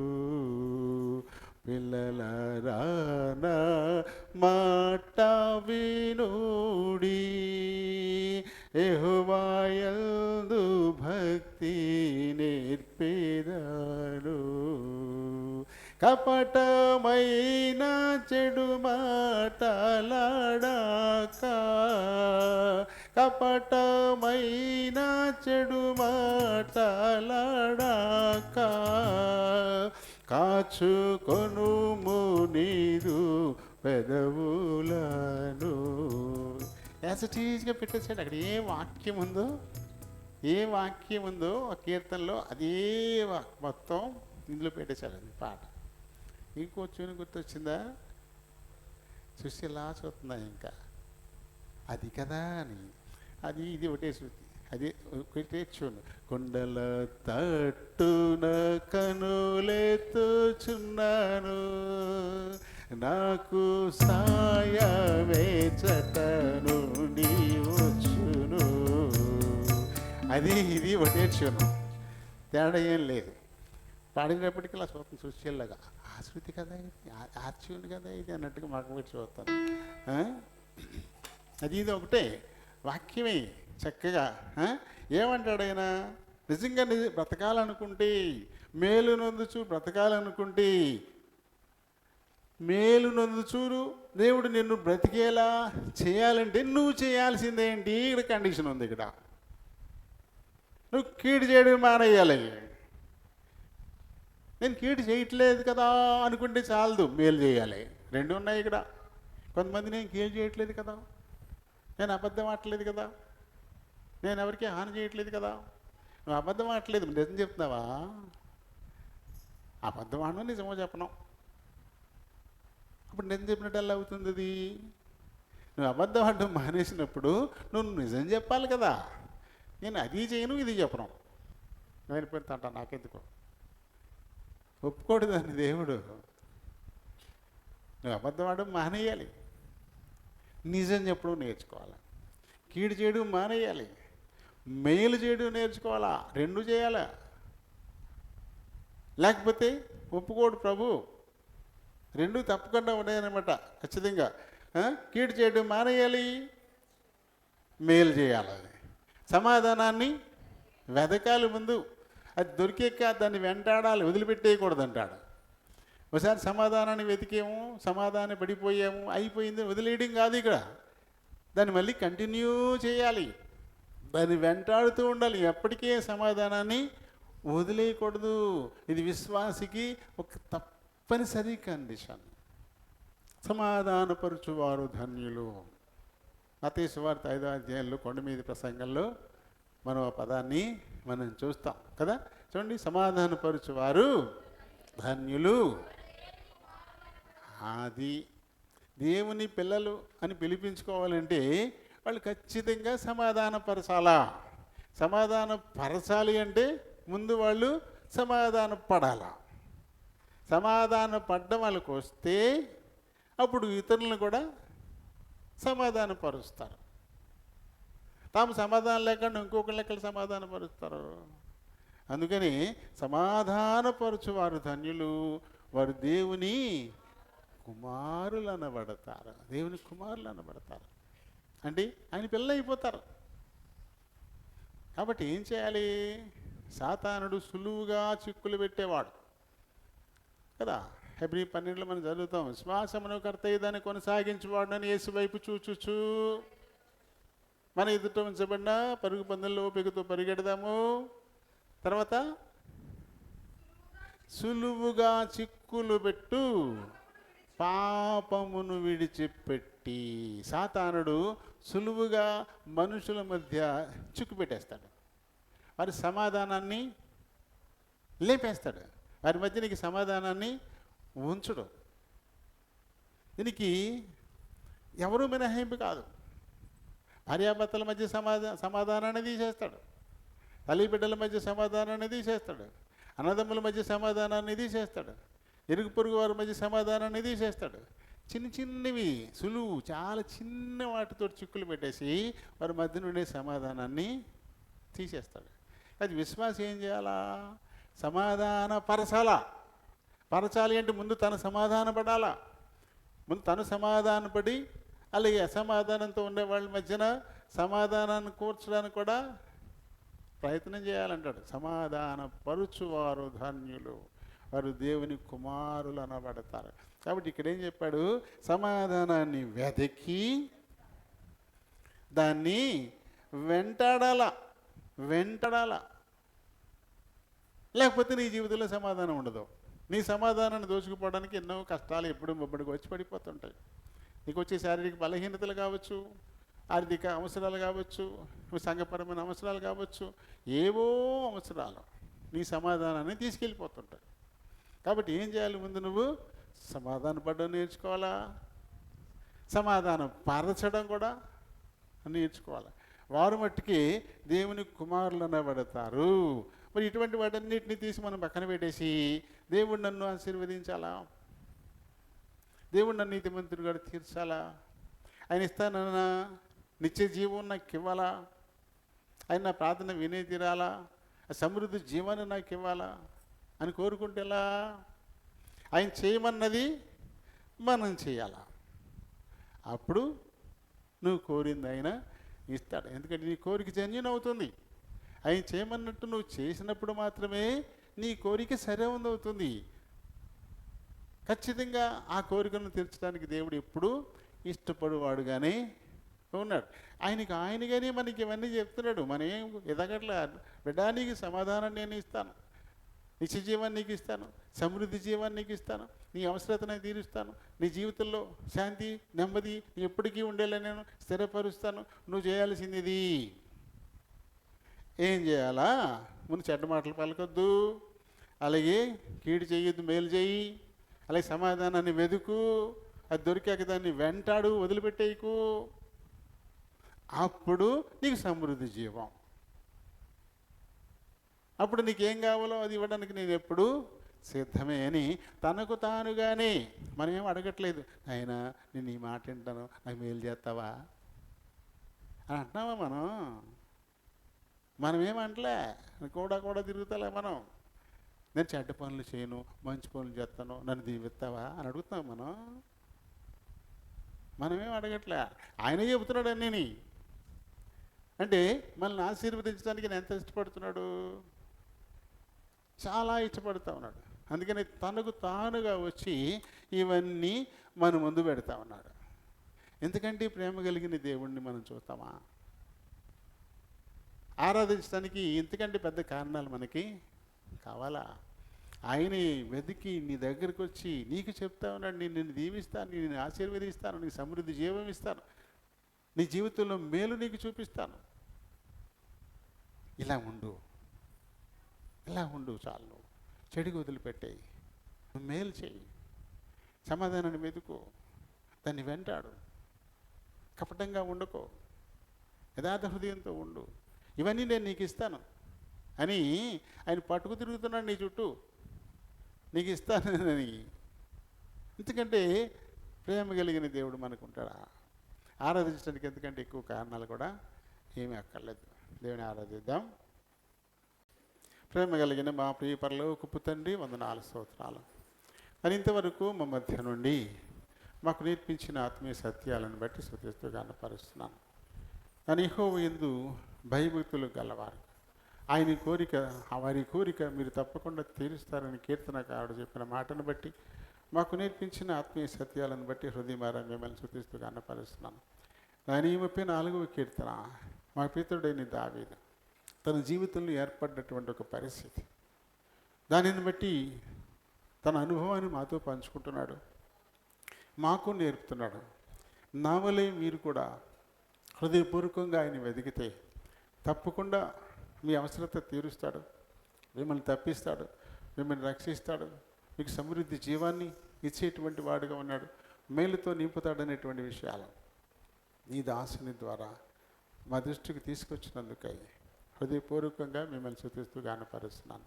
ప్రాణాపాయ స్థితి నుంచి దావీదును మీరు వెలుపలికి తీసుకొచ్చిన వారుగా ఉన్నారు.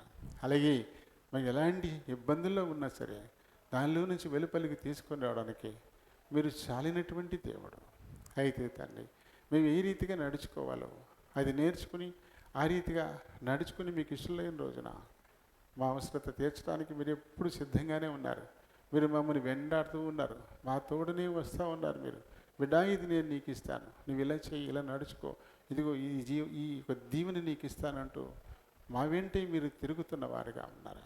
కాబట్టి నాయన, సమీపంగా ఉన్న మిమ్మల్ని గుర్తించుతండి, మీరు దొరుకు కాలం అంది మా విన్నపాలు మీకు తెలియచేసుకొని మీరు చెప్పిన రీతిని మేము నడుచుకోవడం ద్వారా మా జీవితాల్లో ఎదురయ్యేటువంటి ప్రతి సమస్య నుంచి కూడా మరి విడుదల పొందడానికి, మా హృదయాలు కలవర పెట్టేటువంటి ప్రతి పరిస్థితి నుంచి కూడా విడుదల పొందడానికి మీరే మార్గాన్ని సుముఖం చేస్తున్న దేవుడిగా మీరున్నారు.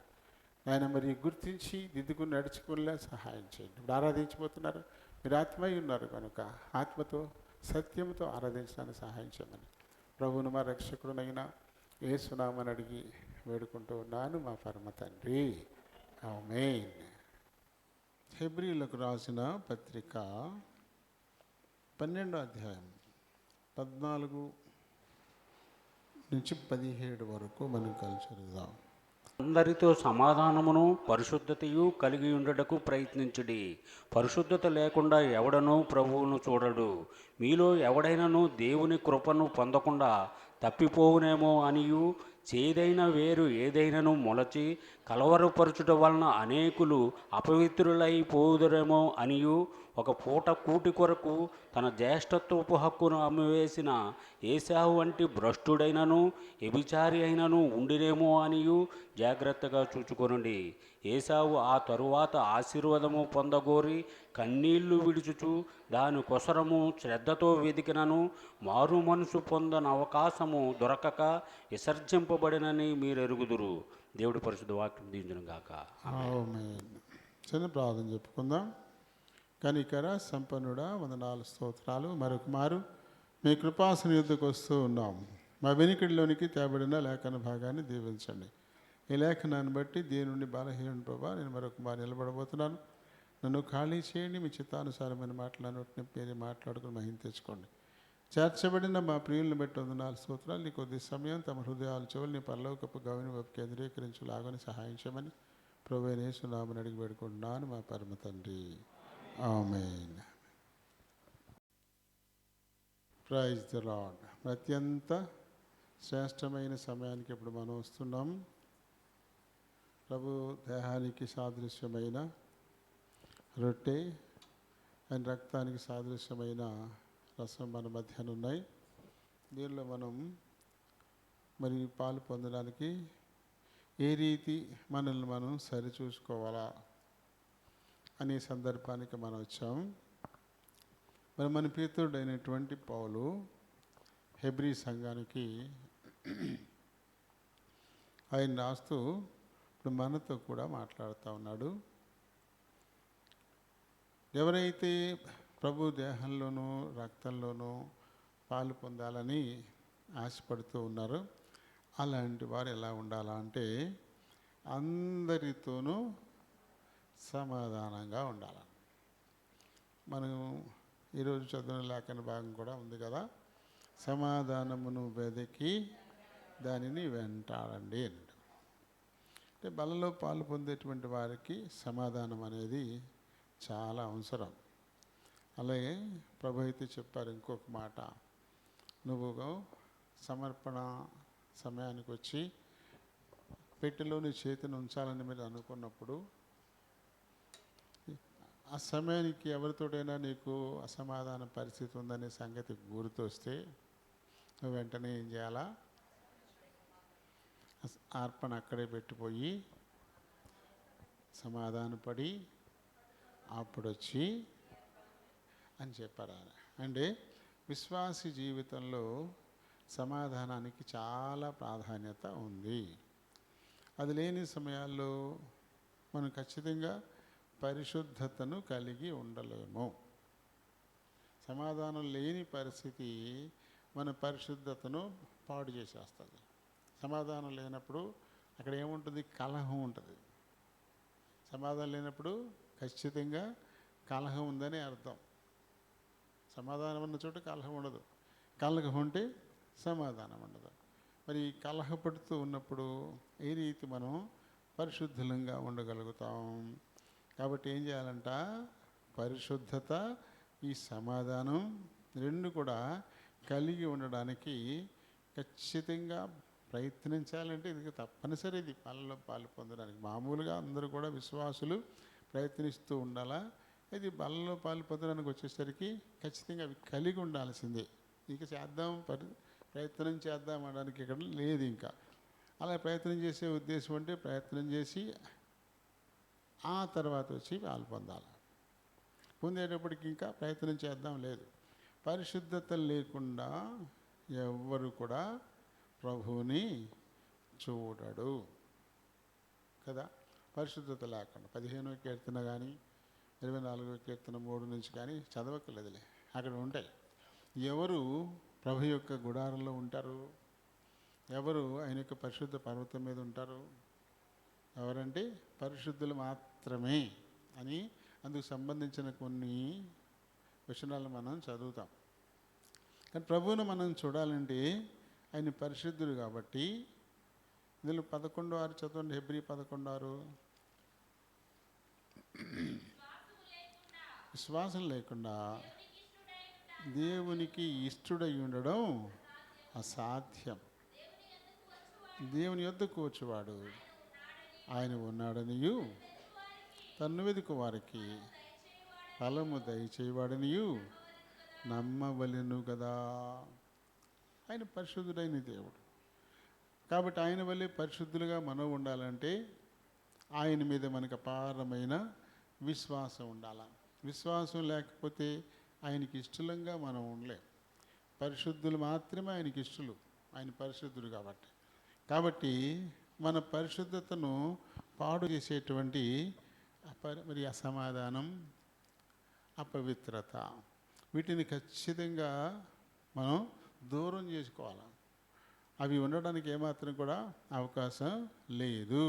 కానీ మీలో ఎవడైనా దేవుని కృపను పొందకుండా తప్పిపోవునేమో అనియు చేదైన వేరు ఏదైనా నువ్వు మొలిచి కలవరపరచుట వలన అనేకులు అపవిత్రులైపోదురేమో అనియు కొంచెం ఆందోళన చెందుతున్నాడు ఈయన.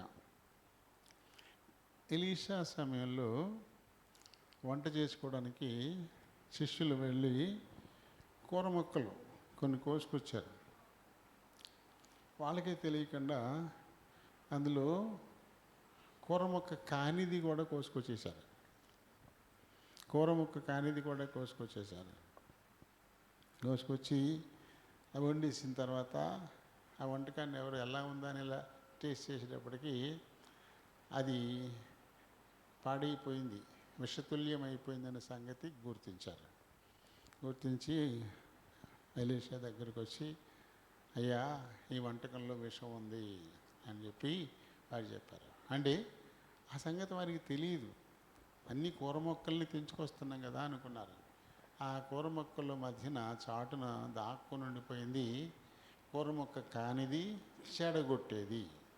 అలాగే మనం పొద్దున్న లేచిన కాడ నుంచి రాత్రి పడుకోబోయే వరకు ఎన్నో పనులు చేస్తుంటాం. చాలా మటుకు అన్నీ మంచిగానే చేయాలనుకుంటాం, కానీ కొన్ని మనకు తెలియకుండానే అందులో చేరిపోయే అవకాశం ఉంటుంది. తెలిసి చేసినా తెలియక చేసినా ఖచ్చితంగా తెలిసి కోసుకొచ్చి కూరలు వేసినా అది చెడిపోద్ది, తెలియకుండా పిక్కు చేసినా చెడిపోద్ది, తప్పదు కదా.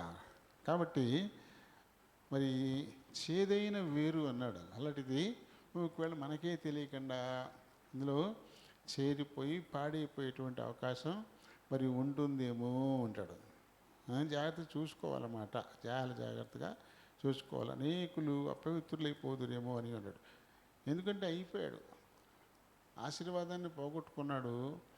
ఏశావుని ఇక్కడ గుర్తు చేస్తా ఉన్నాడు. ఒక పూట కూటి కోసం భోజనమే కదా, అది ఏముంది అందులో? ఒక మాటే కదా, ఏముంది అందులో?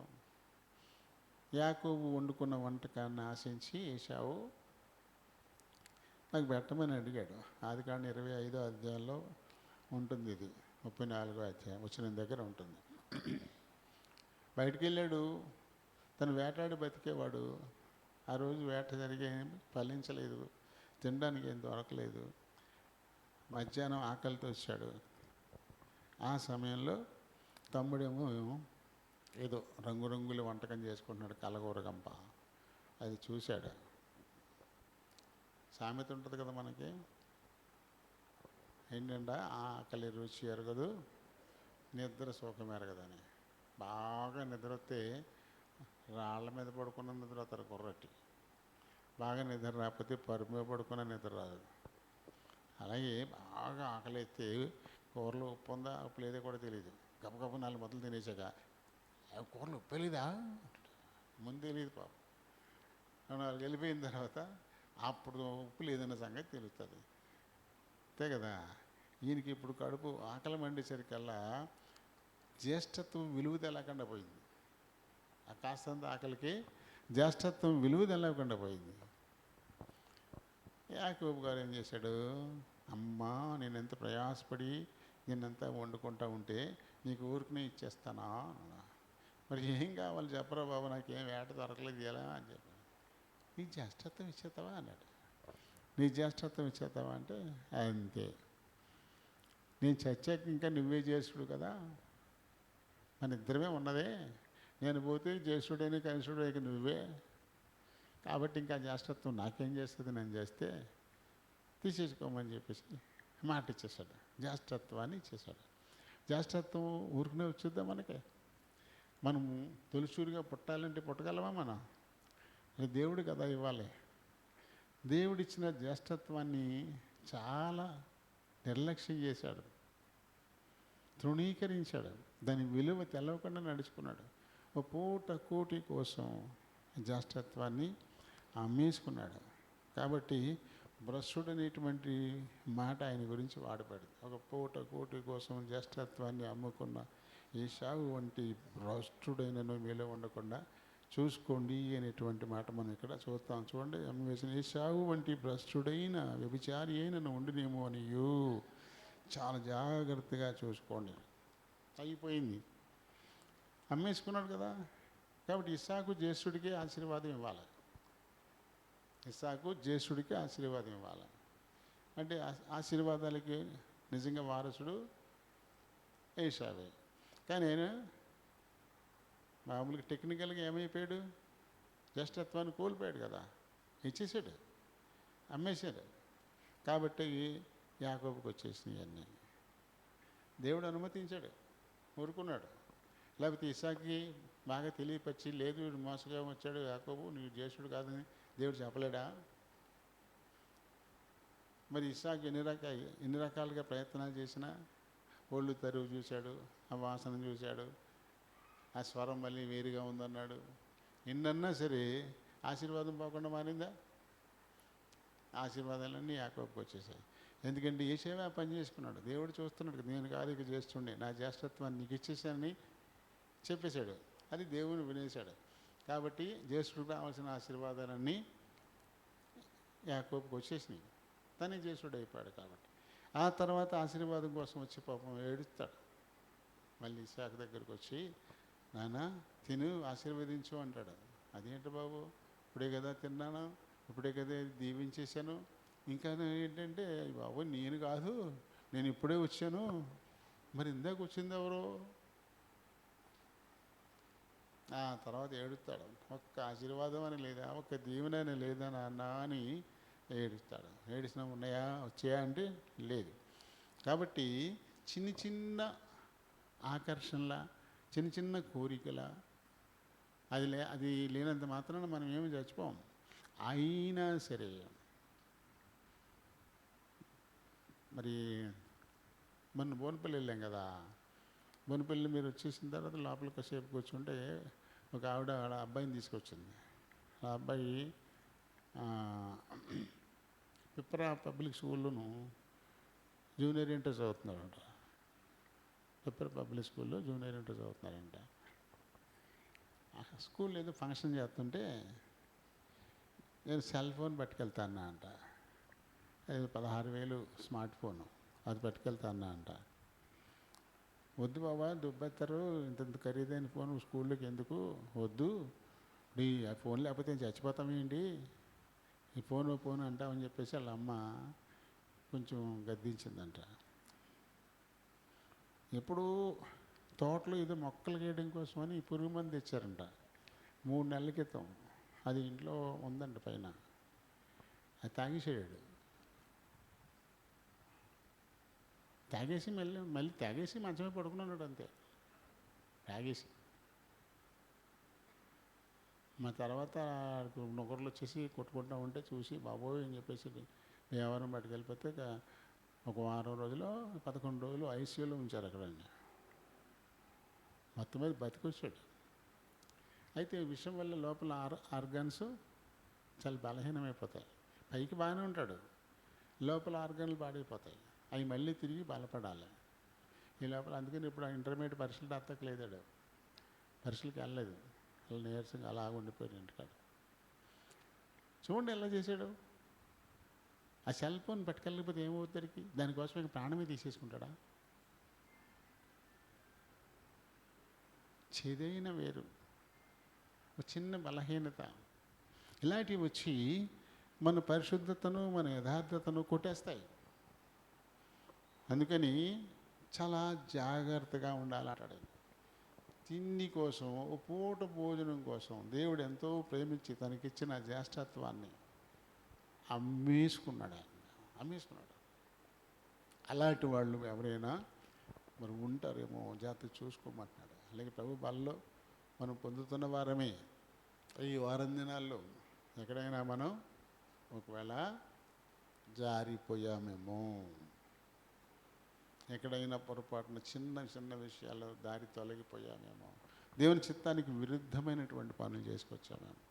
అందుకని చాలా జాగ్రత్తగా చూసుకోవాలా, సరి చూసుకుని అప్పుడు మళ్ళీ నేను పరిశుద్ధుడిని, నాలో అపవిత్రత లేదు, ఉన్నదాన్ని ప్రభు దగ్గర ఒప్పేసుకున్నాను, క్షమించమని అడిగాను, నా ప్రభు ప్రేమ కలిగిన వాడు, ఆయన క్షమించడానికి ఎప్పుడు ఇష్టపడతాడు, ఆయనే చెప్పాడు అతిక్రమాన్ని దాచిపెట్టేవాడు వర్ధిల్డని, ఒప్పుకుని విడిచిపెడితే కనికరం పొందుతాడని. ఇదిగో నేను ఒప్పుకున్నాను, విడిచిపెట్టేశాను, కాబట్టి నేను కనికరం పడతానన్నటువంటి ధైర్యంతో అప్పుడు అందులో మనం బలలో పాలు పంపులు పొందాలి. ఇవేమీ చూసుకోకుండా రోజు ప్రతి ఆదివారం చేసేదే కదా అని తొందరపడి దానిలో మనం చేతులు ఉంచుకోకూడదు. ఈ వారం దినాలు మన స్థితిని ఒకసారి చూసుకోవాలా. ఎక్కడైనా ఏశావులాగా ఆ పూట కూటి కోసం దారి తప్పేసి జ్యేష్ఠత్వాన్ని అమ్మేసుకున్నా, ఎక్కడైనా దారి తప్పిపోయామా, ఈ లోకంతో రాజీ పడిపోయామా చూసుకోవాలి. సరి చూసుకుని మాట ద్వారా కానీ, చూపు ద్వారా కానీ, చేతగాని ద్వారా, నడక ద్వారా కానీ, ఒక క్రియ ద్వారా కానీ దారి తప్పినట్టుగా అనిపిస్తే దాన్ని గుర్తించి మనం ఆ విషయం ప్రభు దగ్గర ఒప్పుకోవాలి. మంటి పురుగును మానవ మాత్రుండి నాయన, ఒక బలహీన క్షణాల్లో ఇలాగ నేను మాట తప్పాను, ఒక దారి తప్పాను, అడుగు జారింది అని చెప్పేసి ఆయనకి విన్నవించుకోవాలి, ఆయన బతిమాలుకోవాలి. ఇంకెప్పుడు నేను అలా చేయను, ఇంకెప్పుడు అలా ఉండను, నాకు బలాన్ని దయచేయి అని చెప్పేసి దేవుణ్ణి పూర్తిగా ఆయన మీద మనం ఈ భారం పెడితే, ఆయన ప్రేమ కలిగినాడు, ఆయన క్షమించడానికి ఇష్టపడేవాడు కదా, ఎవరిని కూడా ఆయన గెంటేసేవాడు కాదు. ఆయన ఒప్పుకొని దాన్ని విడిచిపెట్టేసి కనికరింపబడి అప్పుడు ఆ బలలో పాలు పొందితే మేలు. లేకపోతే మీలో అనేకులు రోగులు అవుతున్నారు, అనేకులు బలహీనులు అవుతున్నారు, అనేకులు చనిపోతూ ఉన్నారు అని పౌలు గారు కొరింథీ సంఘానికి హెచ్చరిక ఇచ్చాడు. అదే హెచ్చరిక ఇప్పుడు మనకు కూడా పనిచేస్తుంది. అయోగ్యులుగా ఉండి ప్రతివారం పొందుతున్నది కదా అని త్వరపడి ఆ బలలో చేతులు వస్తే ఖచ్చితంగా అది మనకి కీడే తప్ప ఏమాత్రం కూడా మేలు చేయదు.